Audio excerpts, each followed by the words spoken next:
Ali, Ali, Ali, Ali, Ali, Ali, yeah. I praise Allah for these lessons. I'm striving to be the message, and I thank Allah for his blessings. Ali was the circle 7. I praise Allah for these lessons. I'm striving to be the message, and I thank Allah for his blessings. Ali was the circle 7. I praise Allah for these lessons. I'm striving to be the message, and I thank Allah for his blessings. Ali was the circle 7. I praise Allah for these lessons. I'm striving to be the message, and I thank Allah for his blessings. Ali was the circle 7. I praise Allah for these lessons. I'm striving to be the message, and I thank Allah for his blessings. Ali was the circle 7. I praise Allah for these lessons. I'm striving to be the message, and I thank Allah for his blessings. Ali was the circle 7.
Islam, Islam, Islam, Moorish America want to rise upon the 7 within the circle of justice, mercy, love, and right, and give all praises to the great God Allah, Father God Allah, and honors to his holy prophet, honors to our holy prophet, Noble Drew Ali, El-Hajj Sharif Abdul Ali, that is. We give honors to our Moorish kin once again, here, there, and everywhere. And therefore, honors to all of you who are continuously honoring yourselves by being yourselves. But let us come forth with our ancient committee and adept Moorish American prayer. And as we come forth, we ask that you open up your hearts and minds as we open up the way.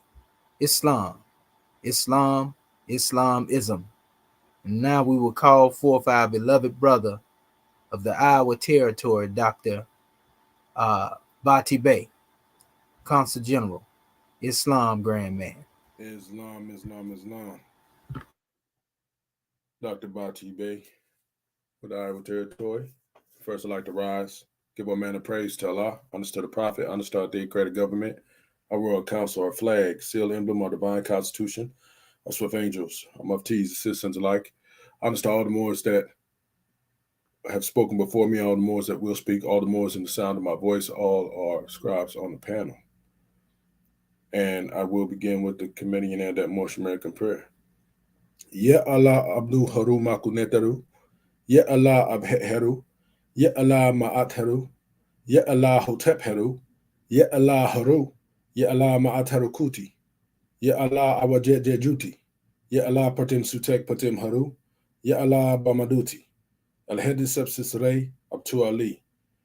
Ameen. Alayisa, Alayisa, Alayisa.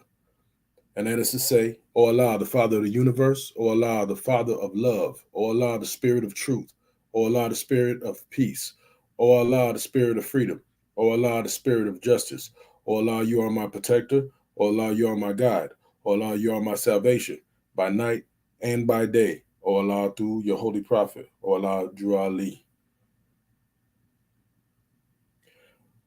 O Ameen. Holy Isa, Holy Isa, Holy Isa. And with the recitation of our committee and that Moorish American prayer, I will now move on to the divine constitution and bylaws. Salvation, our God, unity, the divine constitution of Moorish America. Act 1. The Grand Sheikh and the chairman of Moorish America are empowered to make law and enforce laws with the assistance of the Prophet and the grand body of Moorish America. The assistant grand sheik is to assist the grand sheik in all affairs if he lives according to love, truth, peace, freedom, and justice, and it is known before the citizens of Moorish America. The bylaws, Act 2, excuse me. All means are to be opened and closed properly according to the Circle 7, and love, true peace, freedom, and justice. Friday is our holy day of rest, because on a Friday the first man was formed in flesh, and on a Friday the first man departed out of flesh and ascended unto his Father God Allah. For that cause, Friday is a holy day for all Muslims all over the world. Act 3. Love, truth, peace, freedom, and justice must be proclaimed and practiced by all citizens of Moorish America. No citizen is to put in danger or accuse falsely his brother or sister on any occasion at all that may harm his brother or sister, because Allah is love. Act 4. All citizens must preserve these holy and divine laws, and all citizens must obey the laws of the government, because by being a Moorish American, you are part and parcel of the government and must live the life accordingly. Act 5. No organization of Moorish America is to cause any confusion or to overthrow the laws and constitution of the said government, but to obey hereby. Act 6. With us, all citizens must proclaim their nationality, and we are teaching our people their nationality and their divine creed, that they may know that they are part and parcel of this said government, and know that they are not Negroes, colored folks, black people, or Ethiopians, because these names were given to slaves by slaveholders in 1779 and lasted until 1865 during the time of slavery. But this is a new era of time now, and all men now must proclaim their free national name to be recognized by the government in which they live and the nations of the earth. This is the reason why Allah, the great God of the universe, ordained Noble Drew Ali, the prophet, to redeem his people from their sinful ways. The Moorish Americans are the descendants of the ancient Moabites whom inhabited the northwestern and southwestern shores of Africa. Act 7. All citizens must promptly attend their meetings and become a part and a partial of all uplifting acts of Moorish America. Moorish Americans must pay their dues and keep in line with all necessities of Moorish America, and then you are entitled to the name of faithful. Husband, you must support your wife and children. Wife, you must obey your husband and take care of your children and look after the duties of your household. Sons and daughters must obey father and mother and be industrious and become a part of the uplift and the fallen humanity. All Moorish Americans must keep their hearts and minds pure with love and their bodies clean with water. This divine covenant is from your holy prophet, Noble Drew Ali, through the guidance of his father, God Allah. Prophet Noble Drew Ali, peace and blessings be upon him, founding father and framer of the divine constitution and bylaws of Moorish America. And with that, I will now turn the meeting over to our Grand Secretary of State, Assistant Grand Secretary of State, Engineer Kurt Bay, for the reading of the chapter of the week, Islam. Islam, Islam, Islam. Gratitude, God, man. I am Dr. Dendra Nia Kurt Bay. First, let me rise and give praises to our great God Allah. I give honors to our holy prophet, Noble Drew Ali. I give honors to Act 1. I give honors to all my government officials. I give honors to our National Assistant Grand Sheik for this wonderful class this morning. I give honors to our Counsel General of our, Dr. Trepane Bhatti Bay. And at this time, I will be reading our chapter of the week, coming from our Holy Quran, chapter 59. And it reads, Holy Instructions from the Prophet, the breath of heaven. Vaunt not thy body because it was first formed, nor of thy brain because therein thy soul resideth. Is not the master of the house more honorable than its walls? The ground must be prepared before corn be planted. The potter must build his furnace before he can make his porcelain. As the breath of heaven saith unto the waters of the deep, this way shall thy billows roll, and no other. Thus high, and no higher shall they raise their fury. So let thy spirit, O man, actuate and direct thy flesh, so let it repress its wilderness. Thy body is as the globe of the earth, thy bones, the pillars that sustain it on its basis. As the ocean giveth rise to springs, whose waters return again into its bosom through the rivers. So runneth thy life from thy outwards, and so runneth it into its place again. Do not both retain their course forever? Behold, the same Allah ordained them. Is not thy nose the channel to perfumes, thy mouth the path to delicacies? Are not thy eyes the senators that watch for thee? Yet how often are they unable to distinguish truth from error? Keep thy soul in moderation. Teach thy spirit to be attentive to its good. So shall these its ministers be always to the conveyance of truth. Thine hand, is it not a miracle? Is there in the creation aught lack unto it? Wherefore was it given thee, but that thou mightest stretch it out to the assistance of thy brother? Why of all things living art thou alone made capable of blushing? The world shall read thy shame upon thy face. Therefore, do nothing shameful.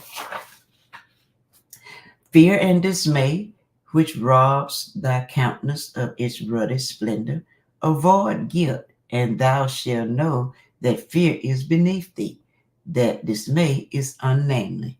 Wherefore to thee alone speak shadows in the vision of the pillow. Reverence them, for know that dreams are from on high. Though man alone can speak, wonder at thy glorious prerogative, and pay to him who gave it to thee a rational and welcome praise, teaching thy children wisdom, instructing the offsprings of thy loins in piety. Islam, Islam, Islam. We will now turn everything back over to our host, our National Assistant Grand Chief, Dr. Sadu Amiti El Maheji Sepsuel. Islam, are you there, God man? Islamism, goddess and queen. Islam. Gratitude. Islamism without the schism. Islam, Islam, Islam. Well, having already risen, we continue to rise in ascension, giving all praises to the great God Allah, Father God Allah, and honors to his holy prophet, honors to our holy prophet, Noble Drew Ali, El Hajj Sharif Abdul Ali, that is. We give honors to our Moorish kin once again, here, there, and everywhere. And therefore, honors to all of you who are continuously honoring yourselves by being yourselves.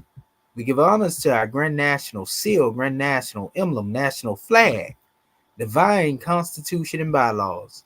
And honors to all of you who are indeed a living manifestation and personification of everything, and I do mean everything, that our holy prophet brought to make us a nation. I want to welcome you to another Egyptian Adeptus Research Sultanate session.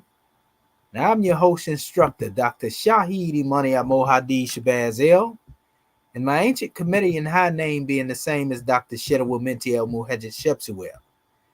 And we have a grand measure to bring forth from our family this morning, indeed, a grand assignment from our student adept and scribes. You know, this is a powerful measure that will be brought forth from the treasures. We will be going into the essence of the language, you know, of the Quran, the classical Arabia. This is a powerful drawing, and our scribes will be, they're going to bring forth a grand measure, and we'll be aiding and assisting along the way, you know, with this special assignment. So without further ado or delay, we'll have our family come forth, you know, and give you the insight as to the assignment and the work to be made manifest. So Islam.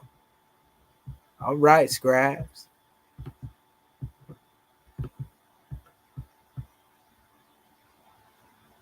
Want to give honors to our family that's out there as well. This is our chance, family, to see, you know, and learn the Arabia, you know, for those who want to learn it, to be able to read Quran. All right.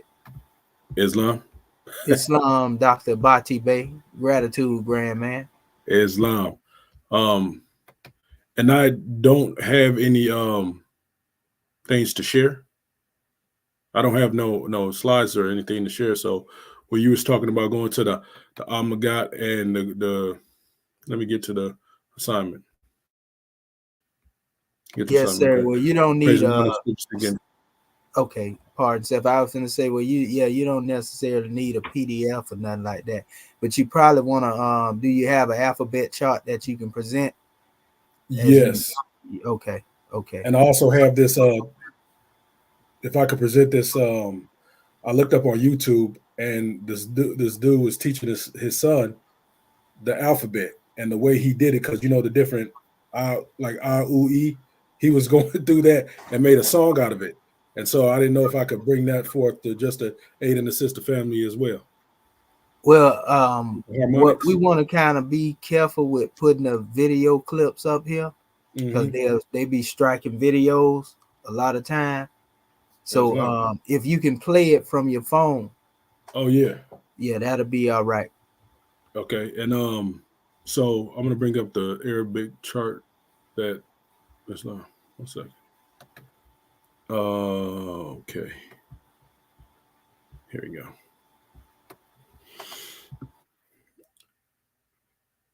Let me share screen. No, that's not how you share. Present. There we go. Okay. Share screen.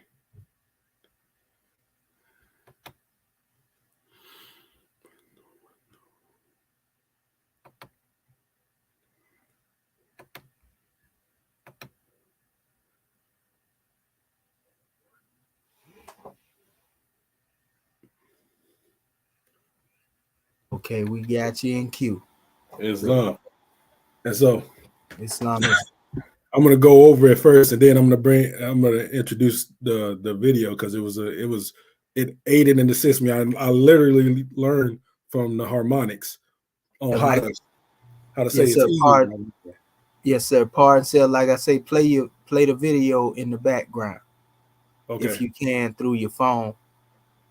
Islam. That way we don't get struck for that using their content. Okay. Yes, And, sir. So Alif, Ba, Ta, Ta, Gim, or Jim, Ha, Ha, Da, Dal, Ra, Za, Si, Shin, Sad, Dal, Tal, Za, Ain, Gain, Fa, Kaf, Kaf, Lam, Mim, Nun, Ha, Wa, and Ya. That's the pronunciation. And this is cold. The way this guy did this, man. I'm gonna have to go back 1 second. So this is the 2, 3.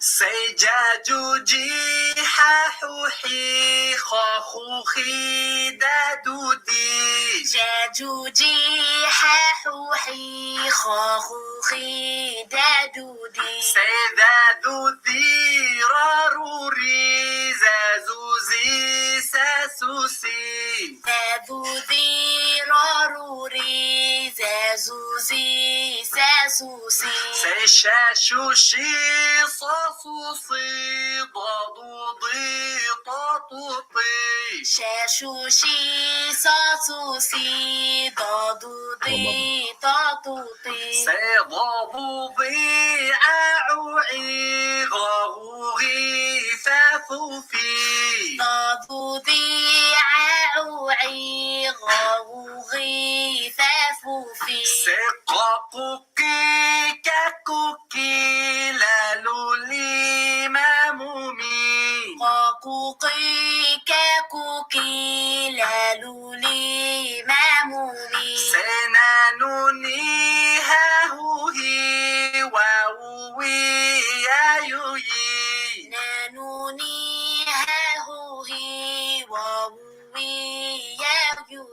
Let's say it all together.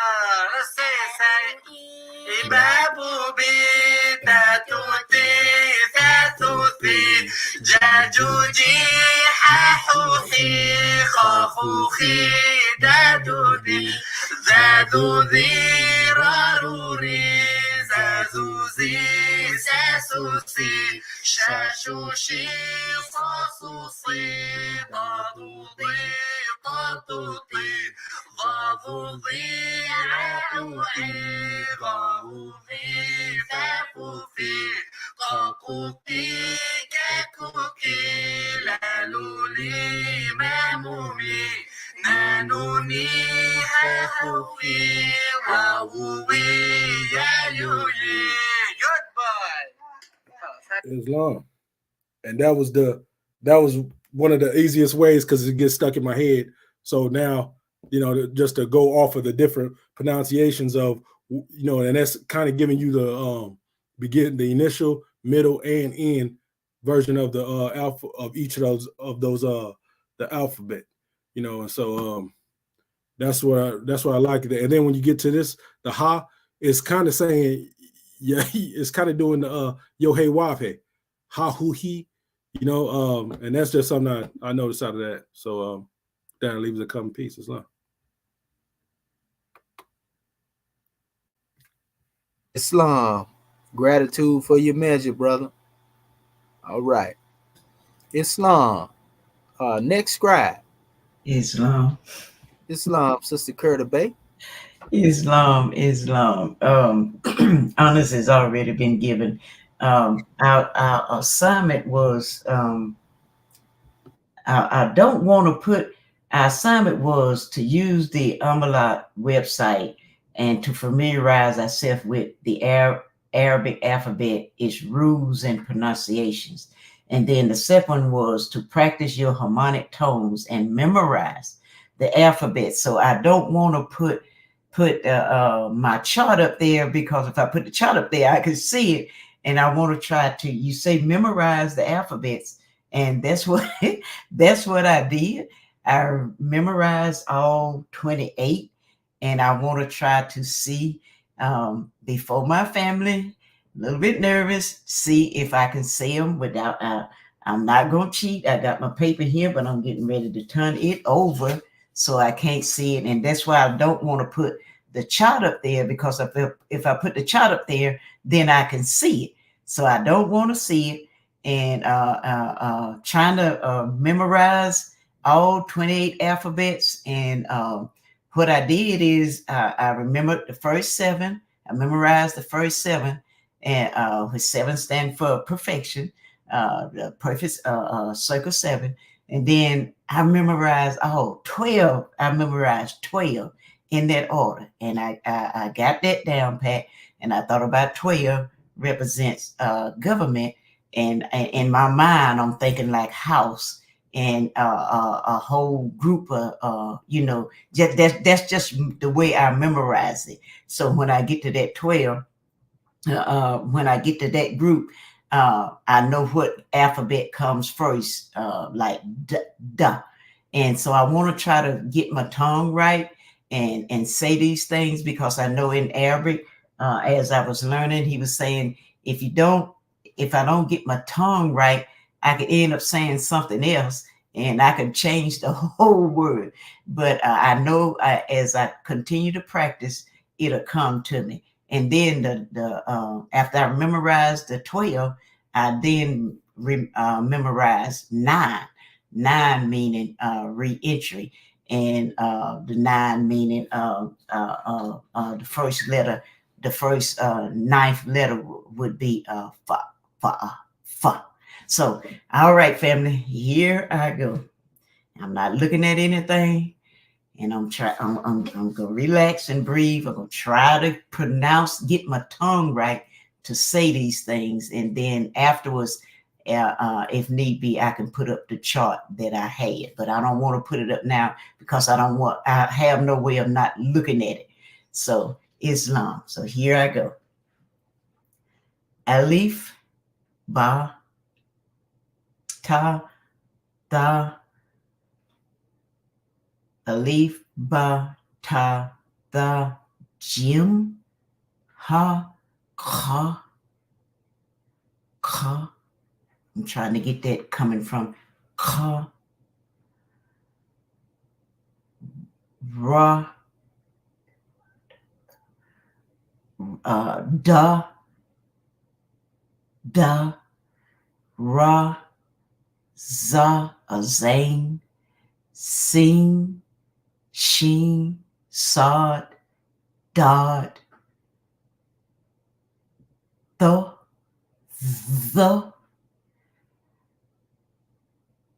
so ein and kind. Did I miss one, y'all? Oh no, not at all, sister. Okay, I'm good. Okay.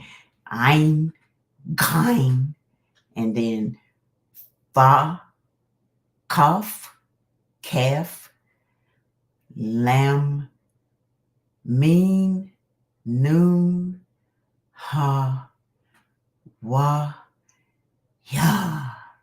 Islam. So that's the way I memorized it. And if you want me to put a little song to it, I can put a little song to it, but it's stuck in my head that way. And now, if you wanted me to sing it, I can sing it, but I look off my paper like alif ba ta da jim ha ka da da ra za shing sing shing sad da do so gain ein gain fa ka calf lamb me noon ha wa ya.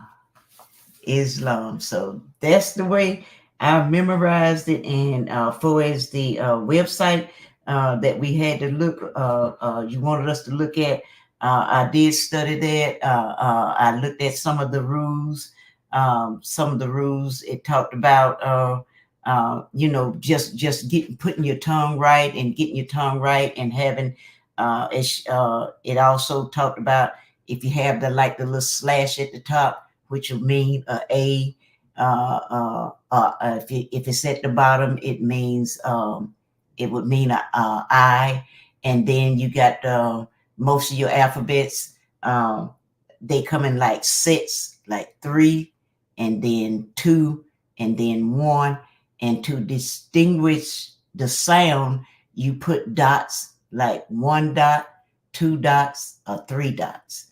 And that will help you to pronounce the word correctly and know how to pronounce it.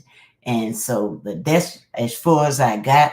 And looking at the that link that you had sent us, it's a lot more in there that I need to study concerning the rules and stuff. But I was just concentrating mostly on trying to memorize these alphabets. I hadn't did this in a long time, y'all. So to memorize all this, I got it in my little head the way I can say it and the way I remember. So that's my measure, Islam family. Gratitude. Islam, gratitude, scribe. We give honors to you. Praise be to Allah for that drawing. And yeah, that's all it takes is a little bit of repetition, and the sound comes with the natural flow. As you begin, then you create your own particular vibration. It's just repetition, like you said. Your alif ba ta da jim ha ka dol zol ro ze sin shin so do to zo ein rein fe qaf kaf lam mim nun he wo ya. And you keep doing that, over and over again, and that's gonna get you into the proper pronunciation. Right. And now the particular dialect, like I told y'all, I came from too, because it's different dialects. Right. The particular dialect that I actually learned was the Egyptian Arabic dialect. Okay. From the teacher that taught me. As far as and what we call that, as far as dealing with pronunciation, is called tajweed. Tajweed. Okay. You know, Tajweed is the proper pronunciation, you know, of the Arabia and so forth and so on. You know, and our family put it in the box too, you know, and we'll get into it in a minute. Okay. You know, how you deal with the kasra, the dama, the fata, you know, and so forth and so on. You know, all of these different measures are referred to, you know, as your vowels. Okay. You know, and we'll get into that after our scribes get through bringing measures on the manifest. Okay. Yes, sir. Islam. Grand measure, though, Sister Curta Bay. Whew, sweat bullets. Oh, all is well. All is well. Islam. All right. All right. Next scribe. Islam. No. what you doing over there, Grand Secretary of the State? Oh my goodness. Woo. More rain dances. Uh-oh. Islam Moriskin. First of all, I want to rise, giving all praises to our Father God Allah, giving honor to our Prophet Noble Drew Ali, the last prophet in these days and times, giving honor to our Egyptian Adeptus Research Sultanate class, our ears class, to our family online, to Act One, giving honor to our Consul General of Iowa, Dr. Patah Ra Anpu Ani Bati Bey, for opening our meeting according to law, to our National Assistant Grand Secretary of State, Dr. Dendra Nia Kurta Bey, for reading our subject chapter. And to you, Dr. Shahid, our National Assistant Grand Sheikh of Moorish America, Dr. Shadwa Menti El Mohajjed Shepsuel, for hosting our class this evening. Giving honor to our scribes. That was a beautiful demonstration that you brought forth, Dr. Bati Bey. And then I like the way that's done. Then I had to kind of get that song out my head so I'm not messing my own self up with bringing the demonstration forth. And gratitude, Dr. Dendra, for that blessing. So I'm going to go. The assignment called for using the Omniglot website, which I did look over that review, and I'm still working on that. Practice your harmonic tones and memorize the alphabet. So I do have a chart, but I'm going to, as Dr. Dendra is, go ahead and say this by memory. Take a breath. All right.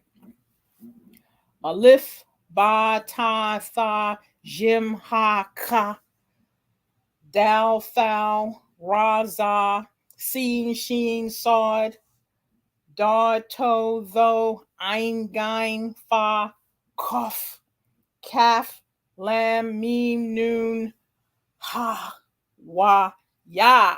Praise Allah. So that's my memorization, and with the tune itself, I actually didn't memorize it in the tune, but Aleph, Ba, Ta, Tha, Jim, Ha, Ka, Dal, Thal, Ra, Za, Sin, Sheen, Sod, Da, To, Tho, Ein, Gain, Fa, Kof, Kaf, Lam, Mim, Noon, Ha, Wa, Za. So that's my message. Islamism. Grand job, Grand National Secretary of the State. Powerful measure. And you know, like again, that's just the exercising of the vibration. You know, praise be to Allah. Islam. Well, all right. What about our beloved brother, Consul General of Texas, Islam, Grand Man? Islam, rising, giving all praise to the great God. Dr. Marvin Ellis Bay out of the Texas Consulate, rising, giving all praises to the great God Allah, giving highest honors to his prophet, our prophet, Prophet Noble Drew Ali, El Haj Sheikh Sharif Abdul Ali. Give high honors to our theocratic government, our Moorish American government. Give high honors to our Act One. I give high honors to all of our officials. I give high honors to this class, our ERAS class, our Egyptian Adeptus Research Sultanate class, as well as I give honors to the host and instructor, Dr. Shedow and Mr. Mohajjed Shepsuel, for hosting and instructing this most powerful class. I give honors to the scribes. I give honors to everything that's Moorish, our flag, our seal, our emblem, our divine constitution, our Holy Quran, our Book of Ali, our 101s, 102s, our exhuming of a nation. All of our divine revelations, I give honor. I give honor to the audience here today. And well, I just wanted to give my honors. I didn't actually have an opportunity to bring forth, put together, to do much studying, for that matter, concerning the assignment. But I'm still here, and I'm just grateful for being a part of this demonstration, and I'm learning from my scribes as well as the instructor. And just saying that going forward, I just have to put forth, more effort to make the time to complete the assignment so that I don't fall too far behind. But I just say gratitude, God, man, for allowing me to speak Islam in peace. And gratitude, brother. All is well. All is well.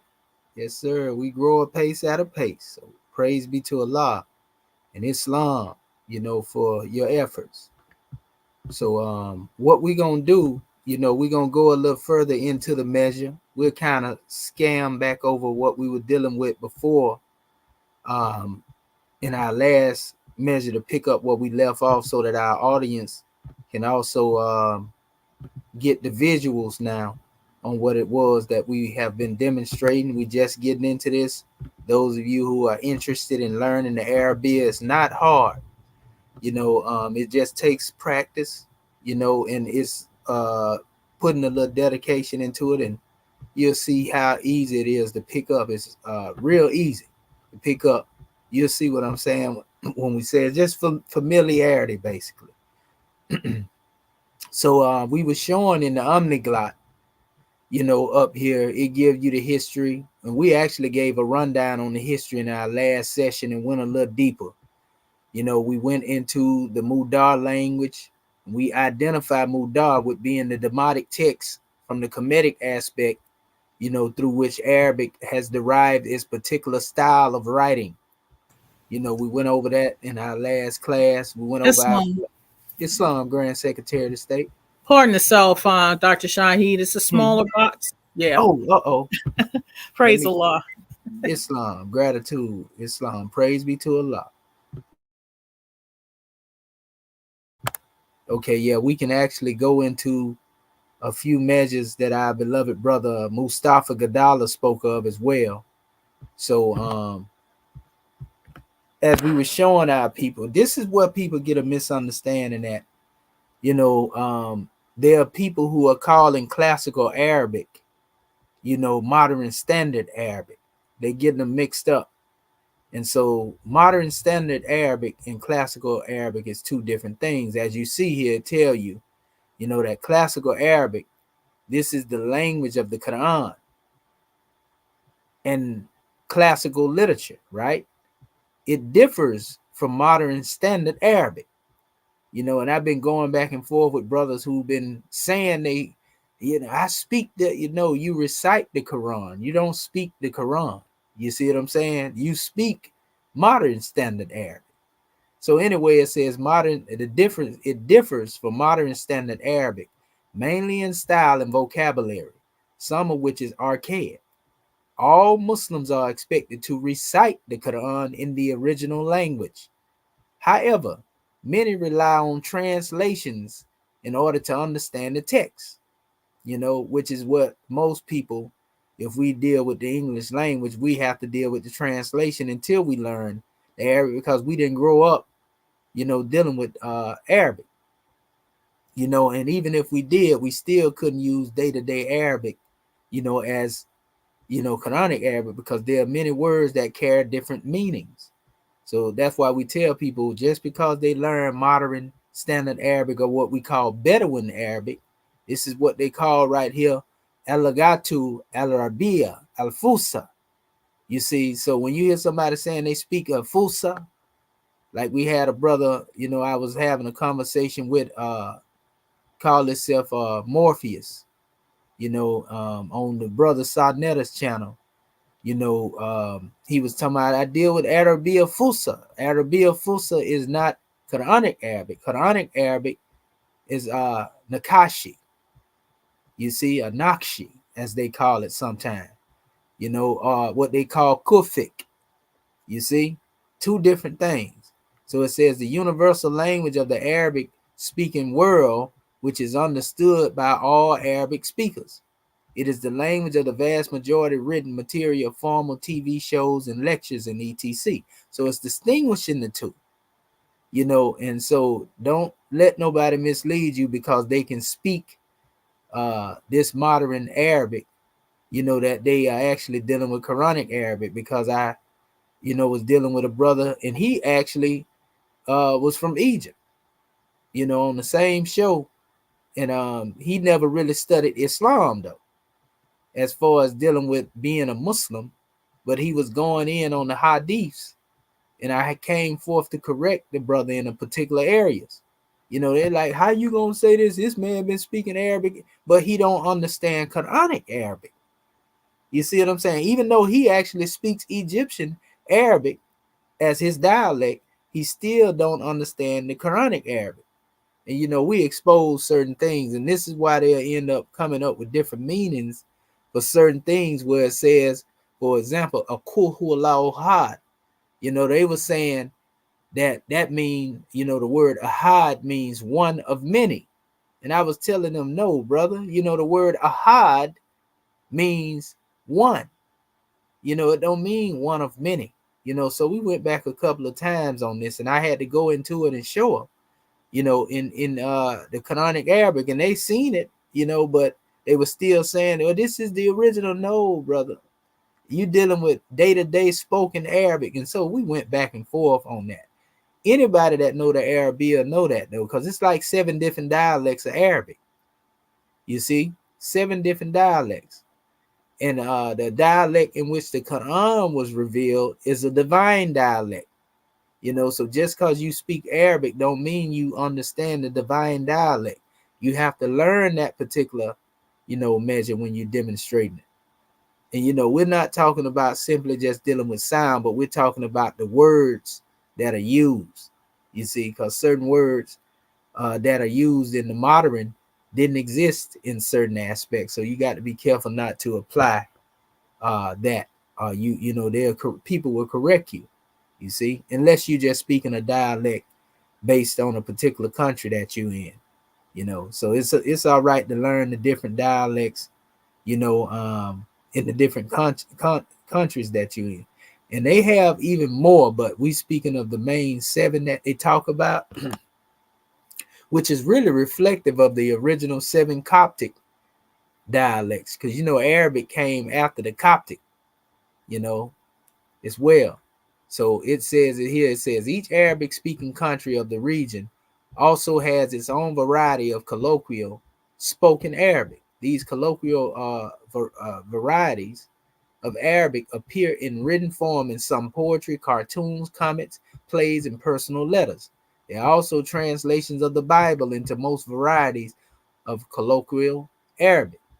A lot of people don't know, when you go into the biblical text, even though you have a lot of Christians say in the English, they say Allah, is not the same God, when we telling them that Allah, and Yahweh are the same. Right there in the Bible, of the Arabs, those who study Christianity, the Nasara, they will call the great God Allah as well. You see, because it's dealing with Arabic, so to speak. You see.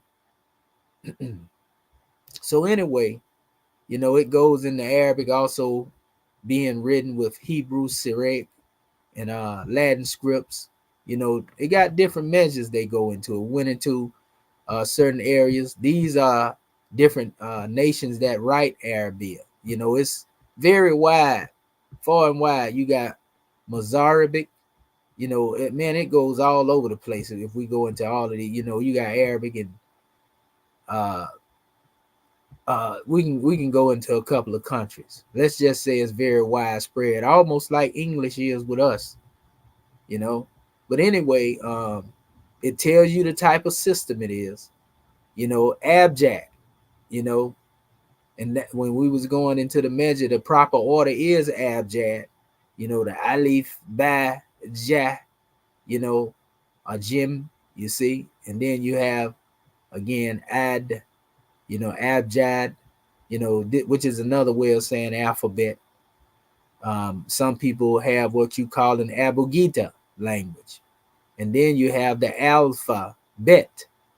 You see, if you get into dealing with the Coptic, what like some people like to call Greek or the Paleo Hebrew, they always begin, with that too. That's the key of knowing if a language has been tampered with. You see, the direction of the writing is always coming from the level of right to left. I always say reading toward the heart instead of away from the heart. You see, same direction actually that Demotic and hieratic is also read.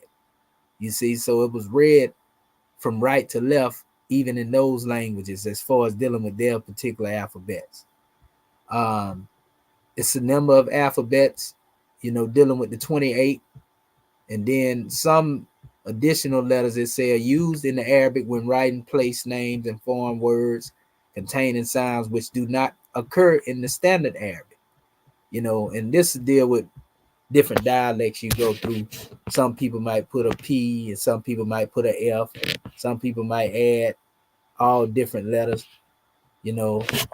like in this particular drawing, they gave their breakdown right here, in all the forms, as our brother was putting the measure out here earlier. It's learning those things that come into the measure. And so, like, this would be the beginning form as we see here. This is a beginning letter A, the beginning letter A, the ending letter. So it's telling you up here, you don't see anything in between here, so these are your two forms that you will mostly see when it comes to dealing with the letter A, the beginning and the final form. The same thing has to do with this particular letter, and when we go into the aspects of understanding the beginning, the middle, the end, that's how you come into it. And they actually went down the line here. So like your ba, ta, tha, jim, ha, ka, you know what I mean? Dal, and then you come dal, right? Ra, and then they come up here, zay, sin, sheen, sod, da, ta, zor, ain, akain, fa, and then you have quaf. That Q is always distinguishable. Kaf, lam, mim, nun, he, war, yeah, the same way. You see? And so once you understand this, this is powerful. You got your Hamza here, and that's what we want to touch on a little bit today as well. So it's basically once you have memorized these measures, now you begin to go to put the sound to the symbol, and apply to. Remember, so this would be the beginning letter B for the ba, in its original form, but when you put it in front of a actual word, this is how you will lead off from the actual initial form of the B if you writing it in a actual word. So you have the whole letter. Now this is the beginning form, and here's the middle form here. Let me blow that up. Notice in the middle form, and the middle form is pretty much similar in every aspect. If you don't see the whole letter, you will be able to identify it by the dots at the bottom of the letter. So you automatically know when you see this dot, this one dot, you're dealing with the letter B, regardless of which form you see up here. Once you remember that rule, you can't go wrong. You see, this right here has like almost an open book type symbol is what I would apply to. And then you have right here the dot under it. So this is the middle form. You see how the beginning form is. And then you see this one actually looking like the whole letter, but it's a curvature that's coming off, which letting you know it's coming off of a middle letter. And so you will see this often in the end of a particular word. You see beginning of a word, middle form of a word, in the end, and it will never change. The only thing that would change, to bring about a distinguishing mark is, for example, we see two dots above it, so we know this is ta. See? ta, ta. This is the beginning form of ta, right? This is the middle form of ta, and this is the end form of ta. Look very similar to these, right? And that's why they group them in this particular way, instead of having these in abjad order. And then if you were dealing with tha, you got 3 letters. Think of 3 and tha, tha. That's your beginning, your middle, and your end form. So you see the actual form of the symbols when you deal with the beginning, the middle, and the end. They are the same in this particular group here of 3. The only thing changes is where the dot is. So we know that it's ba, ta, da. You see? Ba, ta, da. Just remembering these forms. So then when you come up under this, now you see another different group that looks similar in all their forms here, right? The only difference is one has a dot here, one has no dot, and the other one has a dot above it. So this is what we call Jim, Ha, Ka. You see? So if you notice here, this is your Jim. You got your dot up under it. You see the middle form of the Jim. This is the beginning form now. They just have the top portion of it, right? Top portion in the middle form with the 2 different lines flowing off on each side, which is showing you this is the middle form. That's how you would see it. And then you have that dot there. That dot is spot on expression of letting you know this is Jim. You see? Nothing different. The only difference is, you just knowing the different expressions of the form. And in the last form, notice you have that curvature that's coming off from whatever letter would be toward the end. And then, you will most definitely recognize that if you're familiar with this. The only thing that distinguishes the Jim from the high, again, there's no dot here. So you will see the same form of the symbol without the dot. You see? And this is in 3 portions, in relation to dealing with this particular symbol. So 3, portions are shared by this particular symbol, but there's just a difference in the 2 placement of these dots, one within this symbol and the one on top of it. You see? And this is Ka, Ka.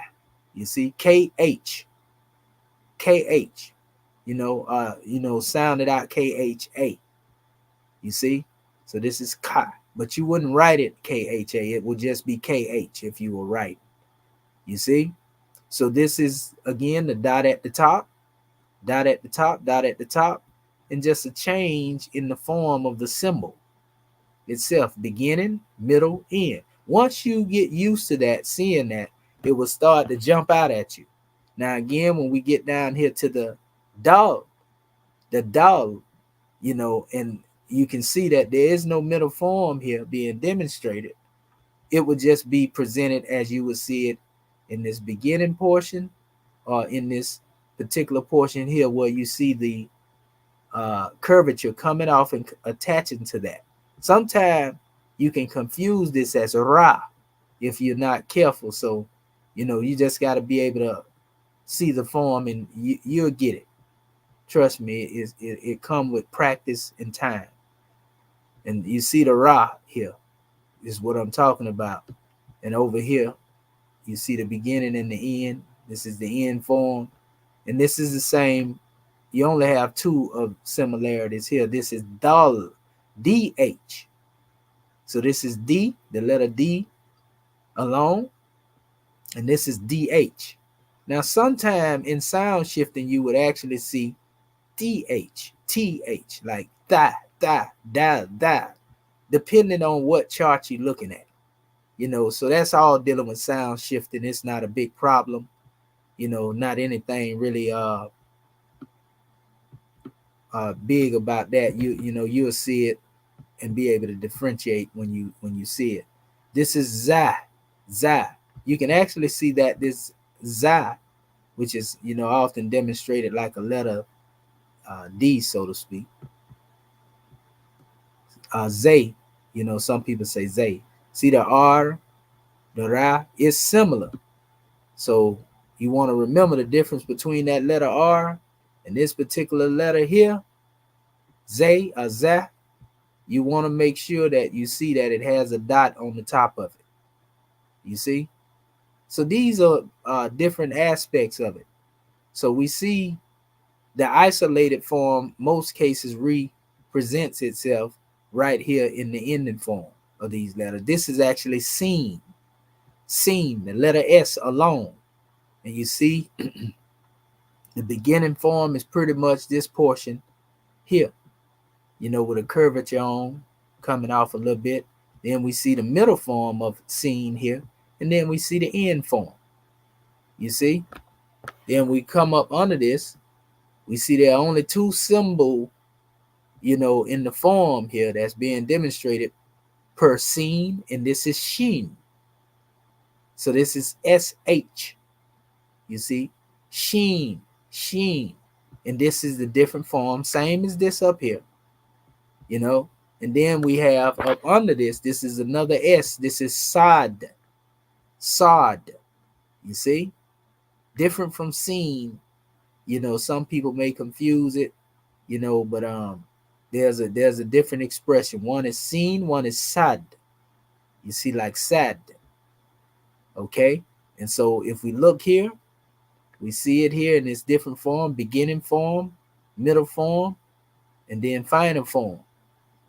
And you can see again the origin from its isolated form here, but it just takes one portion here. It's almost like you building the letter up. We can even say almost like you practicing how to write the letter, learning it in the initial form, and also learning how to bring that other portion into it. You can look at it like that. And that's another way that you can actually memorize these things. Now that you have the sound, you can write it as you said. Alif, write the alif, ba, write the ba, ta, just write the letters out. Start by doing that, and that way you begin to put a visual there when you saying the sound. And so when you do this gives you foundation so that when you start writing these actual things out, you can see them when you see them in a text. You see? And so again, this is sod. You say sheen, sod. Then you have dot. This is dot. Another D. But anyway, it has the same form as the sod. Sod, dot. So they group them together, and that's how you get the rhyme like pattern, even though this is not abjad order. It's like we say here, see, right here. Seen, sheen, right? Sod, daw, taw. When you come into the taw, you see it in its isolated form. Then you have the beginning form of taw, you see, and then you go through the middle form, and then you go through the end. The middle form here looks similar to the end form. So you can see that pretty much keeps its originality almost throughout all of these. So you want to be able to identify that as well. And if you go to looking at calligraphy or style of writing, it can actually throw you off, if you're not really familiar with different aspects. So, it'll be good to study different types of the writing of certain letters, as well. It's based on how people will write. So that's why you have your Quran, your Roman translation, the one you have, it will give you insight as well. So this is ta, right? Dog, well, actually, sod, dog, ta, right? And then when we go into the aspect of and notice that they don't have any measures up here too, family. You don't see no dots. That's your distinguishing mark, just like up here. You see? So yeah, so it's like again, look at your differences. You come into your scene, sheen, right? Daw, tall, right? You see? And then when you come down here into this special measure, And this is dal. Remember, don't deal with this aspect and think that you're dealing with the D as in the regular aspect of it. It's just another expression of the D. You know, this is za, another za, right? So that's T and H right there. You know, so again, same thing. It keeps its original form. And then we say ein. Ein. You say that from the deep, you know, essence of your glottal, so to speak, or the throat. Ein. Like I always say, like, you know, we got a little country twang. We say, I ain't giving you nothing, you know, ein. You see? But anyway, here's the beginning form, here's the middle form of the ein. And there it is. And here, this is actually more, you see it as AYN or AIN. Ein. Actually, you know, ein actually is, it means I as well. That word I or ein is actually used in the book of Genesis in the Hebrew language. You know, when it talks about the Spirit of God moving upon the face of the water, the word ein is the word that they use for that. So, you know, that's how you can tell the relation to the languages. And it makes sense if Ishmael was the seed of Abraham and then you have Isaac, you know, in Israel, you know, you will see, even though there's a difference in the dialect, you know, a lot of their language is very close to each other. You see? And so we have also here Rein, Rein, Rein, Rein, right here, right? That's the beginning form of Rein, middle form, ending form. See, it's similar, but what distinguishes these two from each other? One has the dot here, part and self, and one does not have it. You know, so we can see it being broken up in these letters dealing with either single expressions or dual, you know, expressions as far as dealing with the symbols. The only change is the dots. Once you understand these dots, you know, as they relate to the letter, you can't go wrong. This is Fa.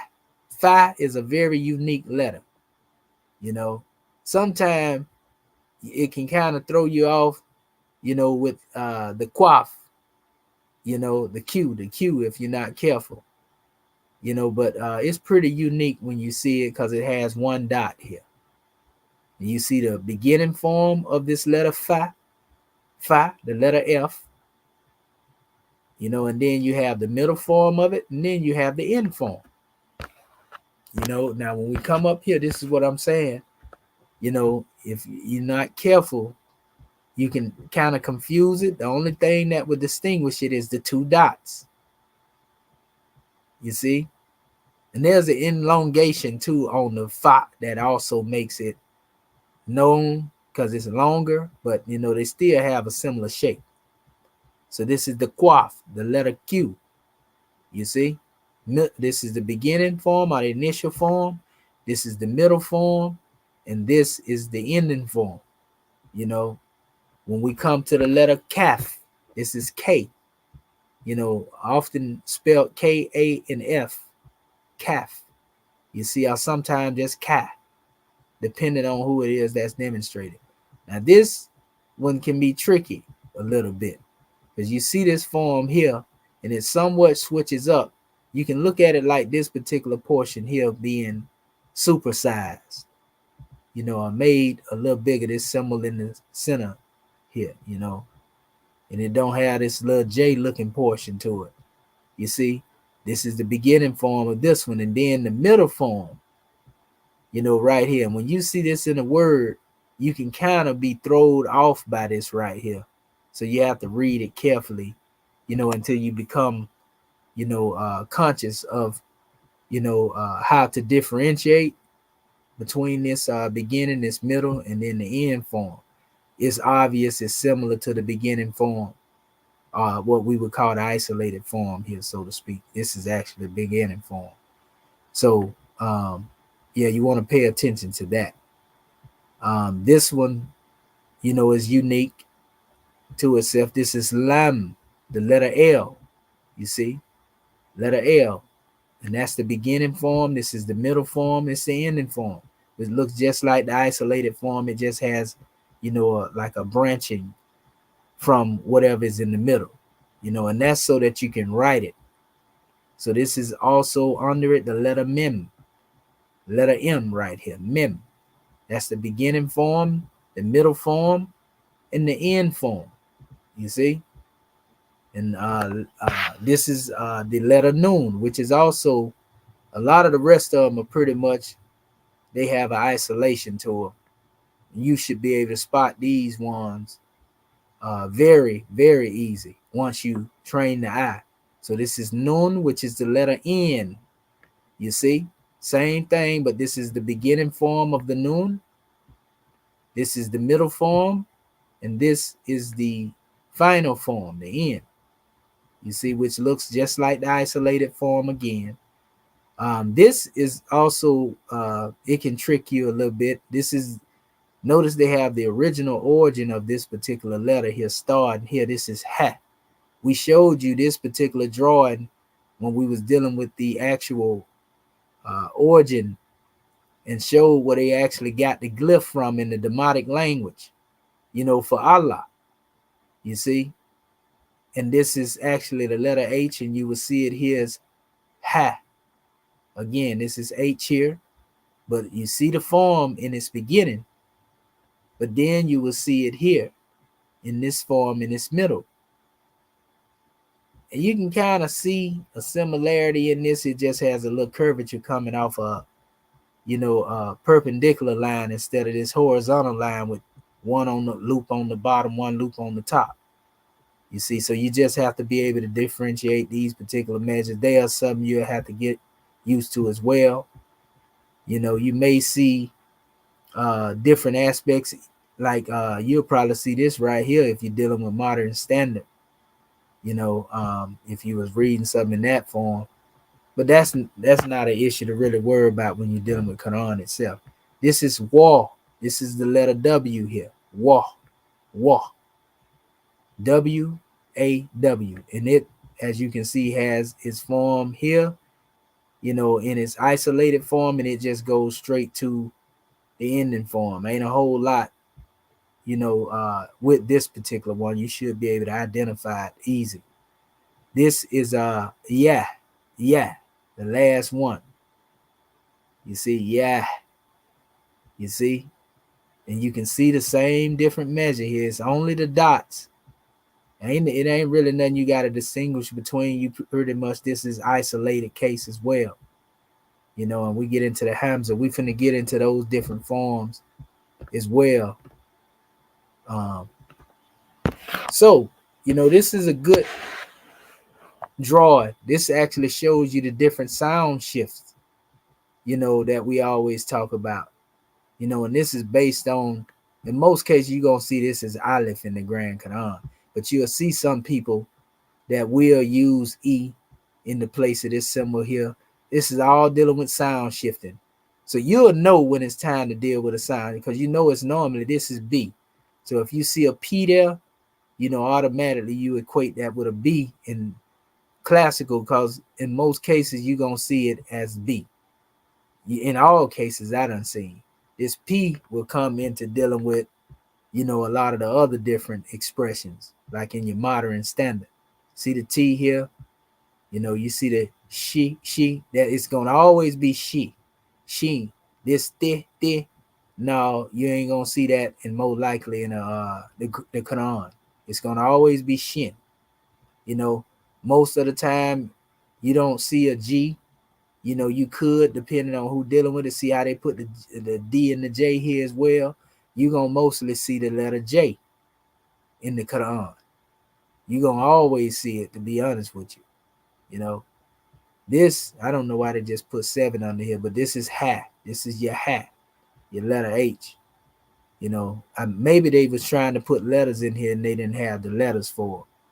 But nevertheless, also a deal with that could be going into that. Well, now that would be Sata. So that would be that number there. That would be Hamza. But so this is Kam again. So you can see it. You got your sound shift. This is letter D. It's as it is. You're gonna see it like that. You'll see it like this. Sometime you'll see the TH, like I said before, or you can even go into the Z. No big deal. It's all dealing with who is expressing, but most cases you'll see it in this form or maybe this form. But here you got the ra. It's the same way. You see, zay. We were showing you earlier. Same, seen, same. Sheen. You won't see ch. In transliterations of Quran. This is Sad. Right? And this is actually giving you the breakdown of Leaf by Tata Jim Haka. Sheen, seen, Sad, then Da. See it right there? See, they put the D and H on there. This is all dealing with your sound shifting right here. You see? Ta, same thing here. This is close to this, but don't confuse the two. This za, tha, za. And we actually have the pronunciation chart too. Remember that we created with the hieratic. You can use that. It says ein here. That's your ghain. See your G and H. Then this is fa. We know F is interchangeable with the letter V. You see? But you'll never see V in most cases when you're dealing with the Quranic transliteration. You're going to see fa. But you can see how the fa and the va is very close. So this is the Q, even though they have the G here, but they did put the Q down here. The K and the G is interchangeable in the Kemetic language as well, right? But this is actually Ga and Ka, Q. And this is your Ka. They're close to each other, so same vibration. Just different way of expression. Kwa, ka, ka. You see? So this is Lam. This is the letter L again. This is Mem. The letter M again. This is Nun. The letter N again. You see? All in their own form. They stay the same. This is your Ha. Again, this is your I. Eh. You see? The way that they are saying it here. But Ha is the case that you will see it. This is War. You notice here, you see the U is interchangeable with W. Sound shifting. That's why it's good to know these things so you can identify, because a lot of people don't even get into the sound shifting aspects, and it'll throw you off. It's good that we know it, because we can go into it. This is also yeah.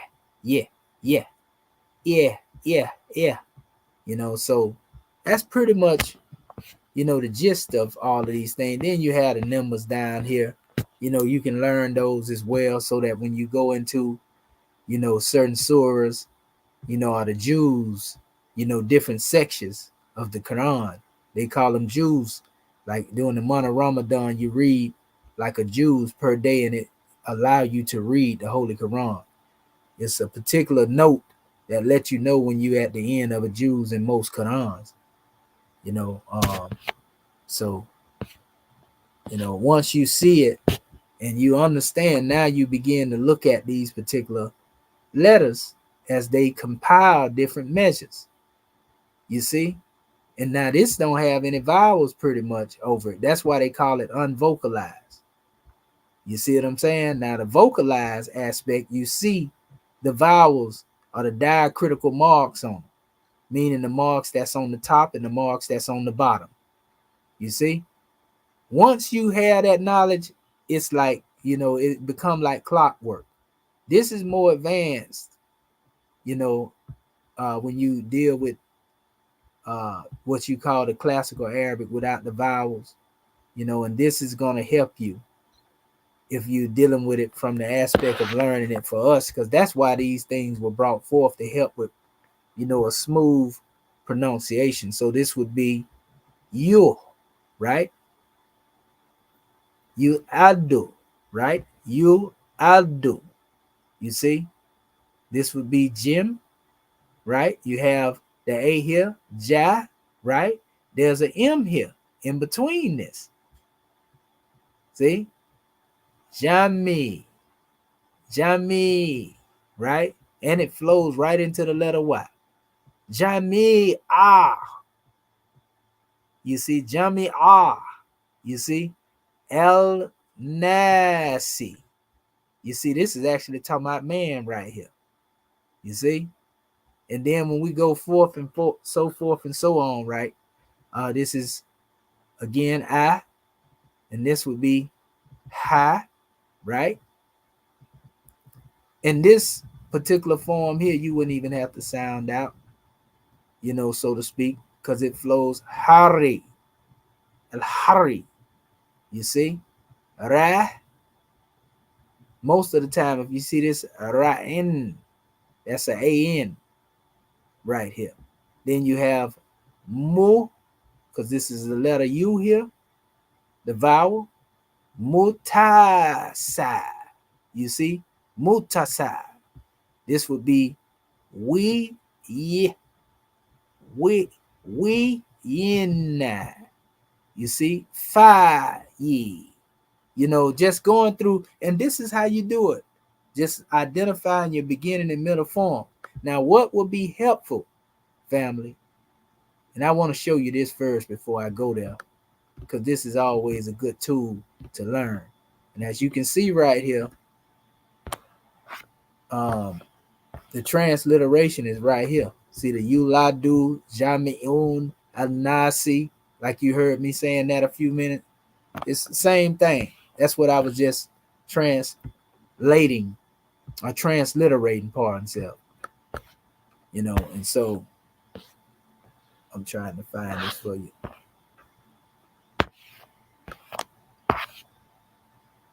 We can actually see the translation right there. All human beings are born free and equal dignity and rights. They are endowed with reason and conscience and should act toward one another in the spirit of brotherhood.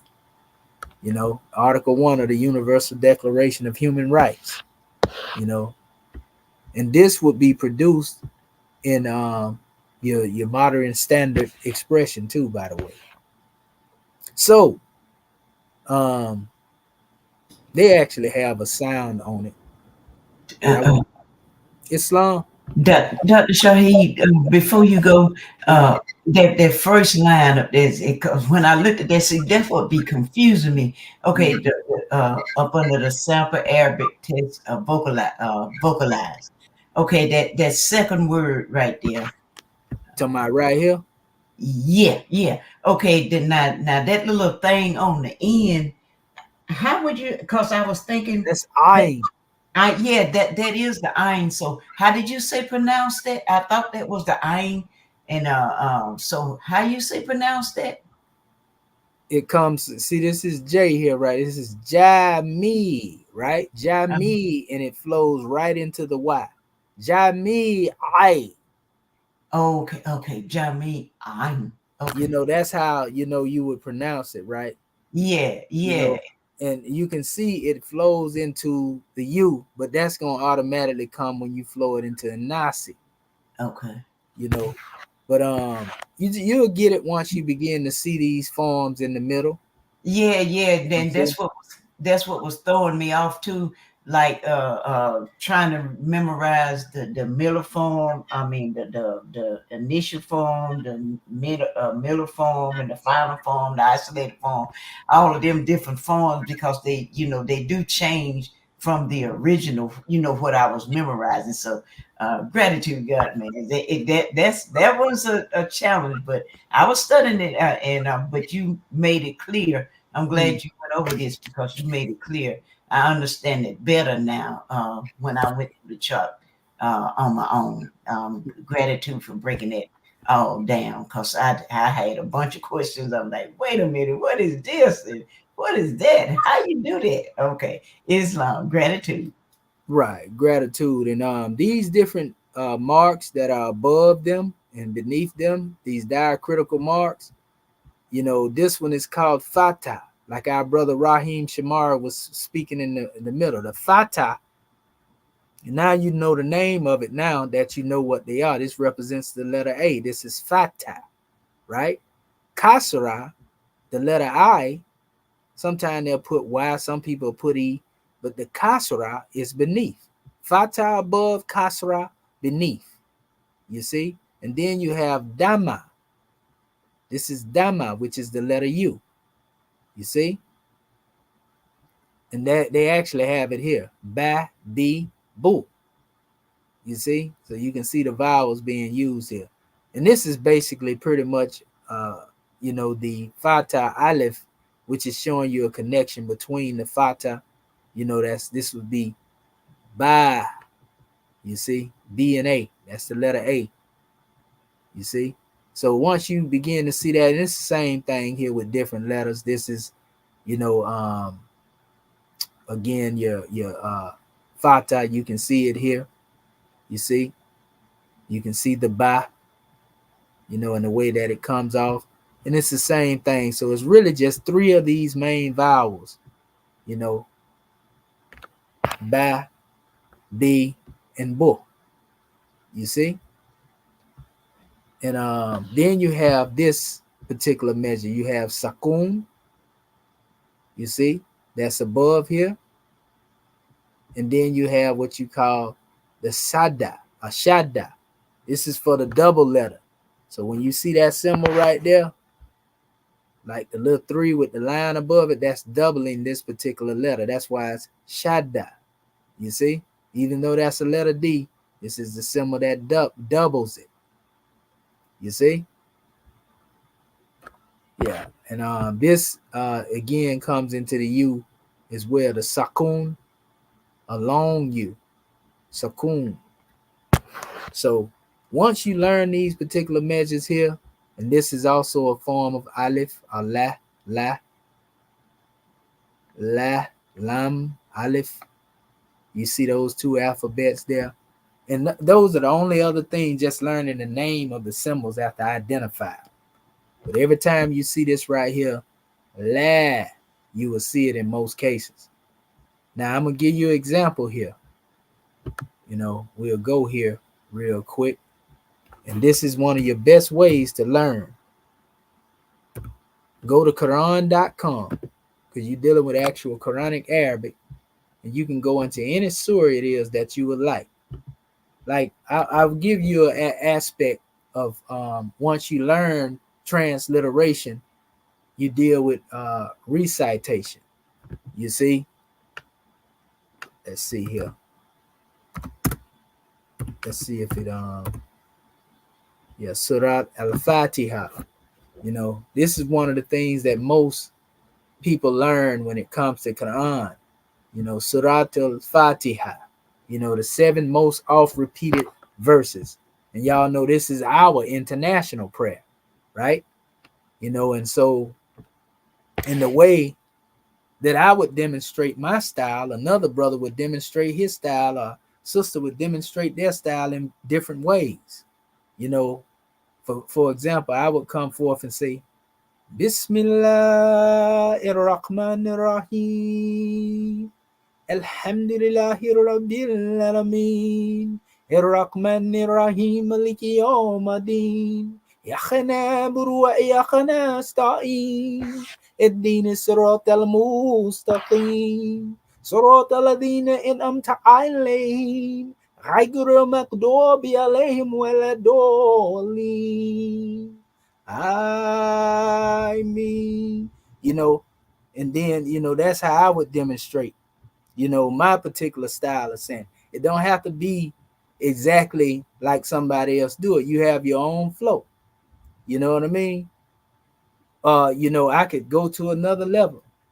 Bismillahirrahmanirrahim. Alhamdulillahi Rabbil Alameen. Ar-Rahmanir Rahim Maliki Yawmiddin. Iyyaka na'budu wa iyyaka nasta'in. Ihdina siratal mustaqim. Siratal ladzina an'amta 'alaihim. Ghayril maghdubi 'alaihim waladdallin. You know what I mean? So it's just mainly going into your emphasis, and you're gonna feel the vibration. I used to have a lot of brothers, that, like I said, they would love to hear, me call the Adhan, and they would love to hear me, lead them in prayer or whatever. You know what I mean? They love the vibration, and in time, it, like I say, it goes, you get used to it. You know what I mean? And then you have your own style of coming forth with the Quran. Just like the Arabs do when they go into the measure and they read it like you hear it right here. Let me see. I want to make sure. Can y'all hear this sound right here? Bismi. Islam. Allahi. Islam, yeah. Okay, yeah. So there we go. So here you would have it like this. This is how they would say. Now I mean you can hear it in the portions here, Ar-Rahmani. Ar-Rahim. right? And then this is the way that it will be played out. بسم الله الرحمن الرحيم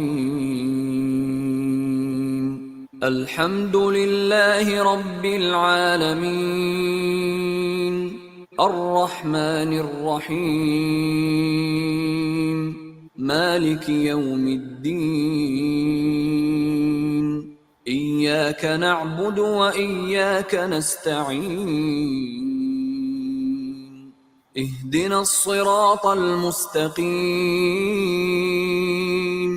صراط الذين أنعمت عليهم غير المغضوب عليهم ولا الضالين.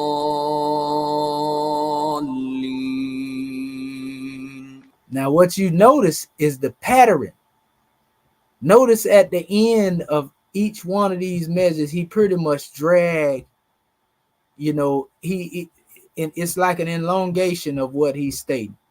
His style, Bismillahir Rahmanir Rahim. And you can see the longness of the letter. And actually that will be this portion up here, And then, you go into the Alhamdulillahi Rabbil Alameen. Praise be to Allah, Lord of all the worlds. You see what I'm saying?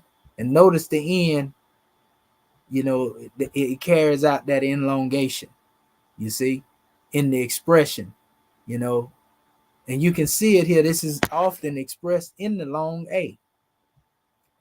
You see? Alhamd. See the long A right here? Alhamdulillah, right? Rabbil Alameen. They just have Rabbi. Sometimes some people put Rabbil with the L, and express Rabbi Alameen, and it's coming off here. So it says Alameen. See? Islam Grand Secretary of State. Islam, can you please give the specific letter of that first word on the right? Talking about this one here? Yes. This is you talking about the specific letter right here to that's the B right there. Ba. Okay, with the one dot below, and then you got the I. Yep. Bis. This is actually S2. It's hard to see it there, but you can see it better now. This is actually Bismi. When it say Bismi, in the name of Allah, Bismillah. And that little circle thing, that's the M in the that's right. Form. Okay. Actually, in the end form. End form, okay. Mm-hmm. Yeah, because it's in your medial form would have been in here. So this is the end of this word, right here. Okay. It's Gratitude. Gratitude. And I think our brother Bati Bey was trying to say something. Oh, no, Islam. I'm just enjoying the illustration. Okay. Islam. And so if we were to go up through here and just we already know we got to go a little further into dealing with the middle, beginning, and end forms. Just off of what I've stated already, if you were looking at the name Allah, what letter would be identified as the middle form here in this word Allah? Scribes. The L's. That's right. And I noticed you say L's. And why did you say L's, Grand Secretary of the State? Well, because the you've got that duplicate thing that looks like the 3, yeah. And then the L Lam It looks like the two hooks for the lam. That's So I saw the correct. two hooks first, and then I saw that duplicate 3 on his back. Right. And so this is the one that really counts for that duplicate. Like you said, this is double lam here. Okay. You see, and this is Allah. You see? Praise Allah. Yeah, so that's very well, very good. This is So called the back end, that right little here. bubble. Yeah. That's your H. That's your Okay. H The H is the circle. Okay, got it. Okay. yeah, that's your H in the last form. Now above this, like you were speaking, this is what we call the shadda. And it's a letter A above it, but that's what that symbol is called, shadda. Shada. Yeah. Gratitude. This is sakun. That's right here above it. Even though, this is, you ain't expressing it as a U, they have it up there, but that's a sakun.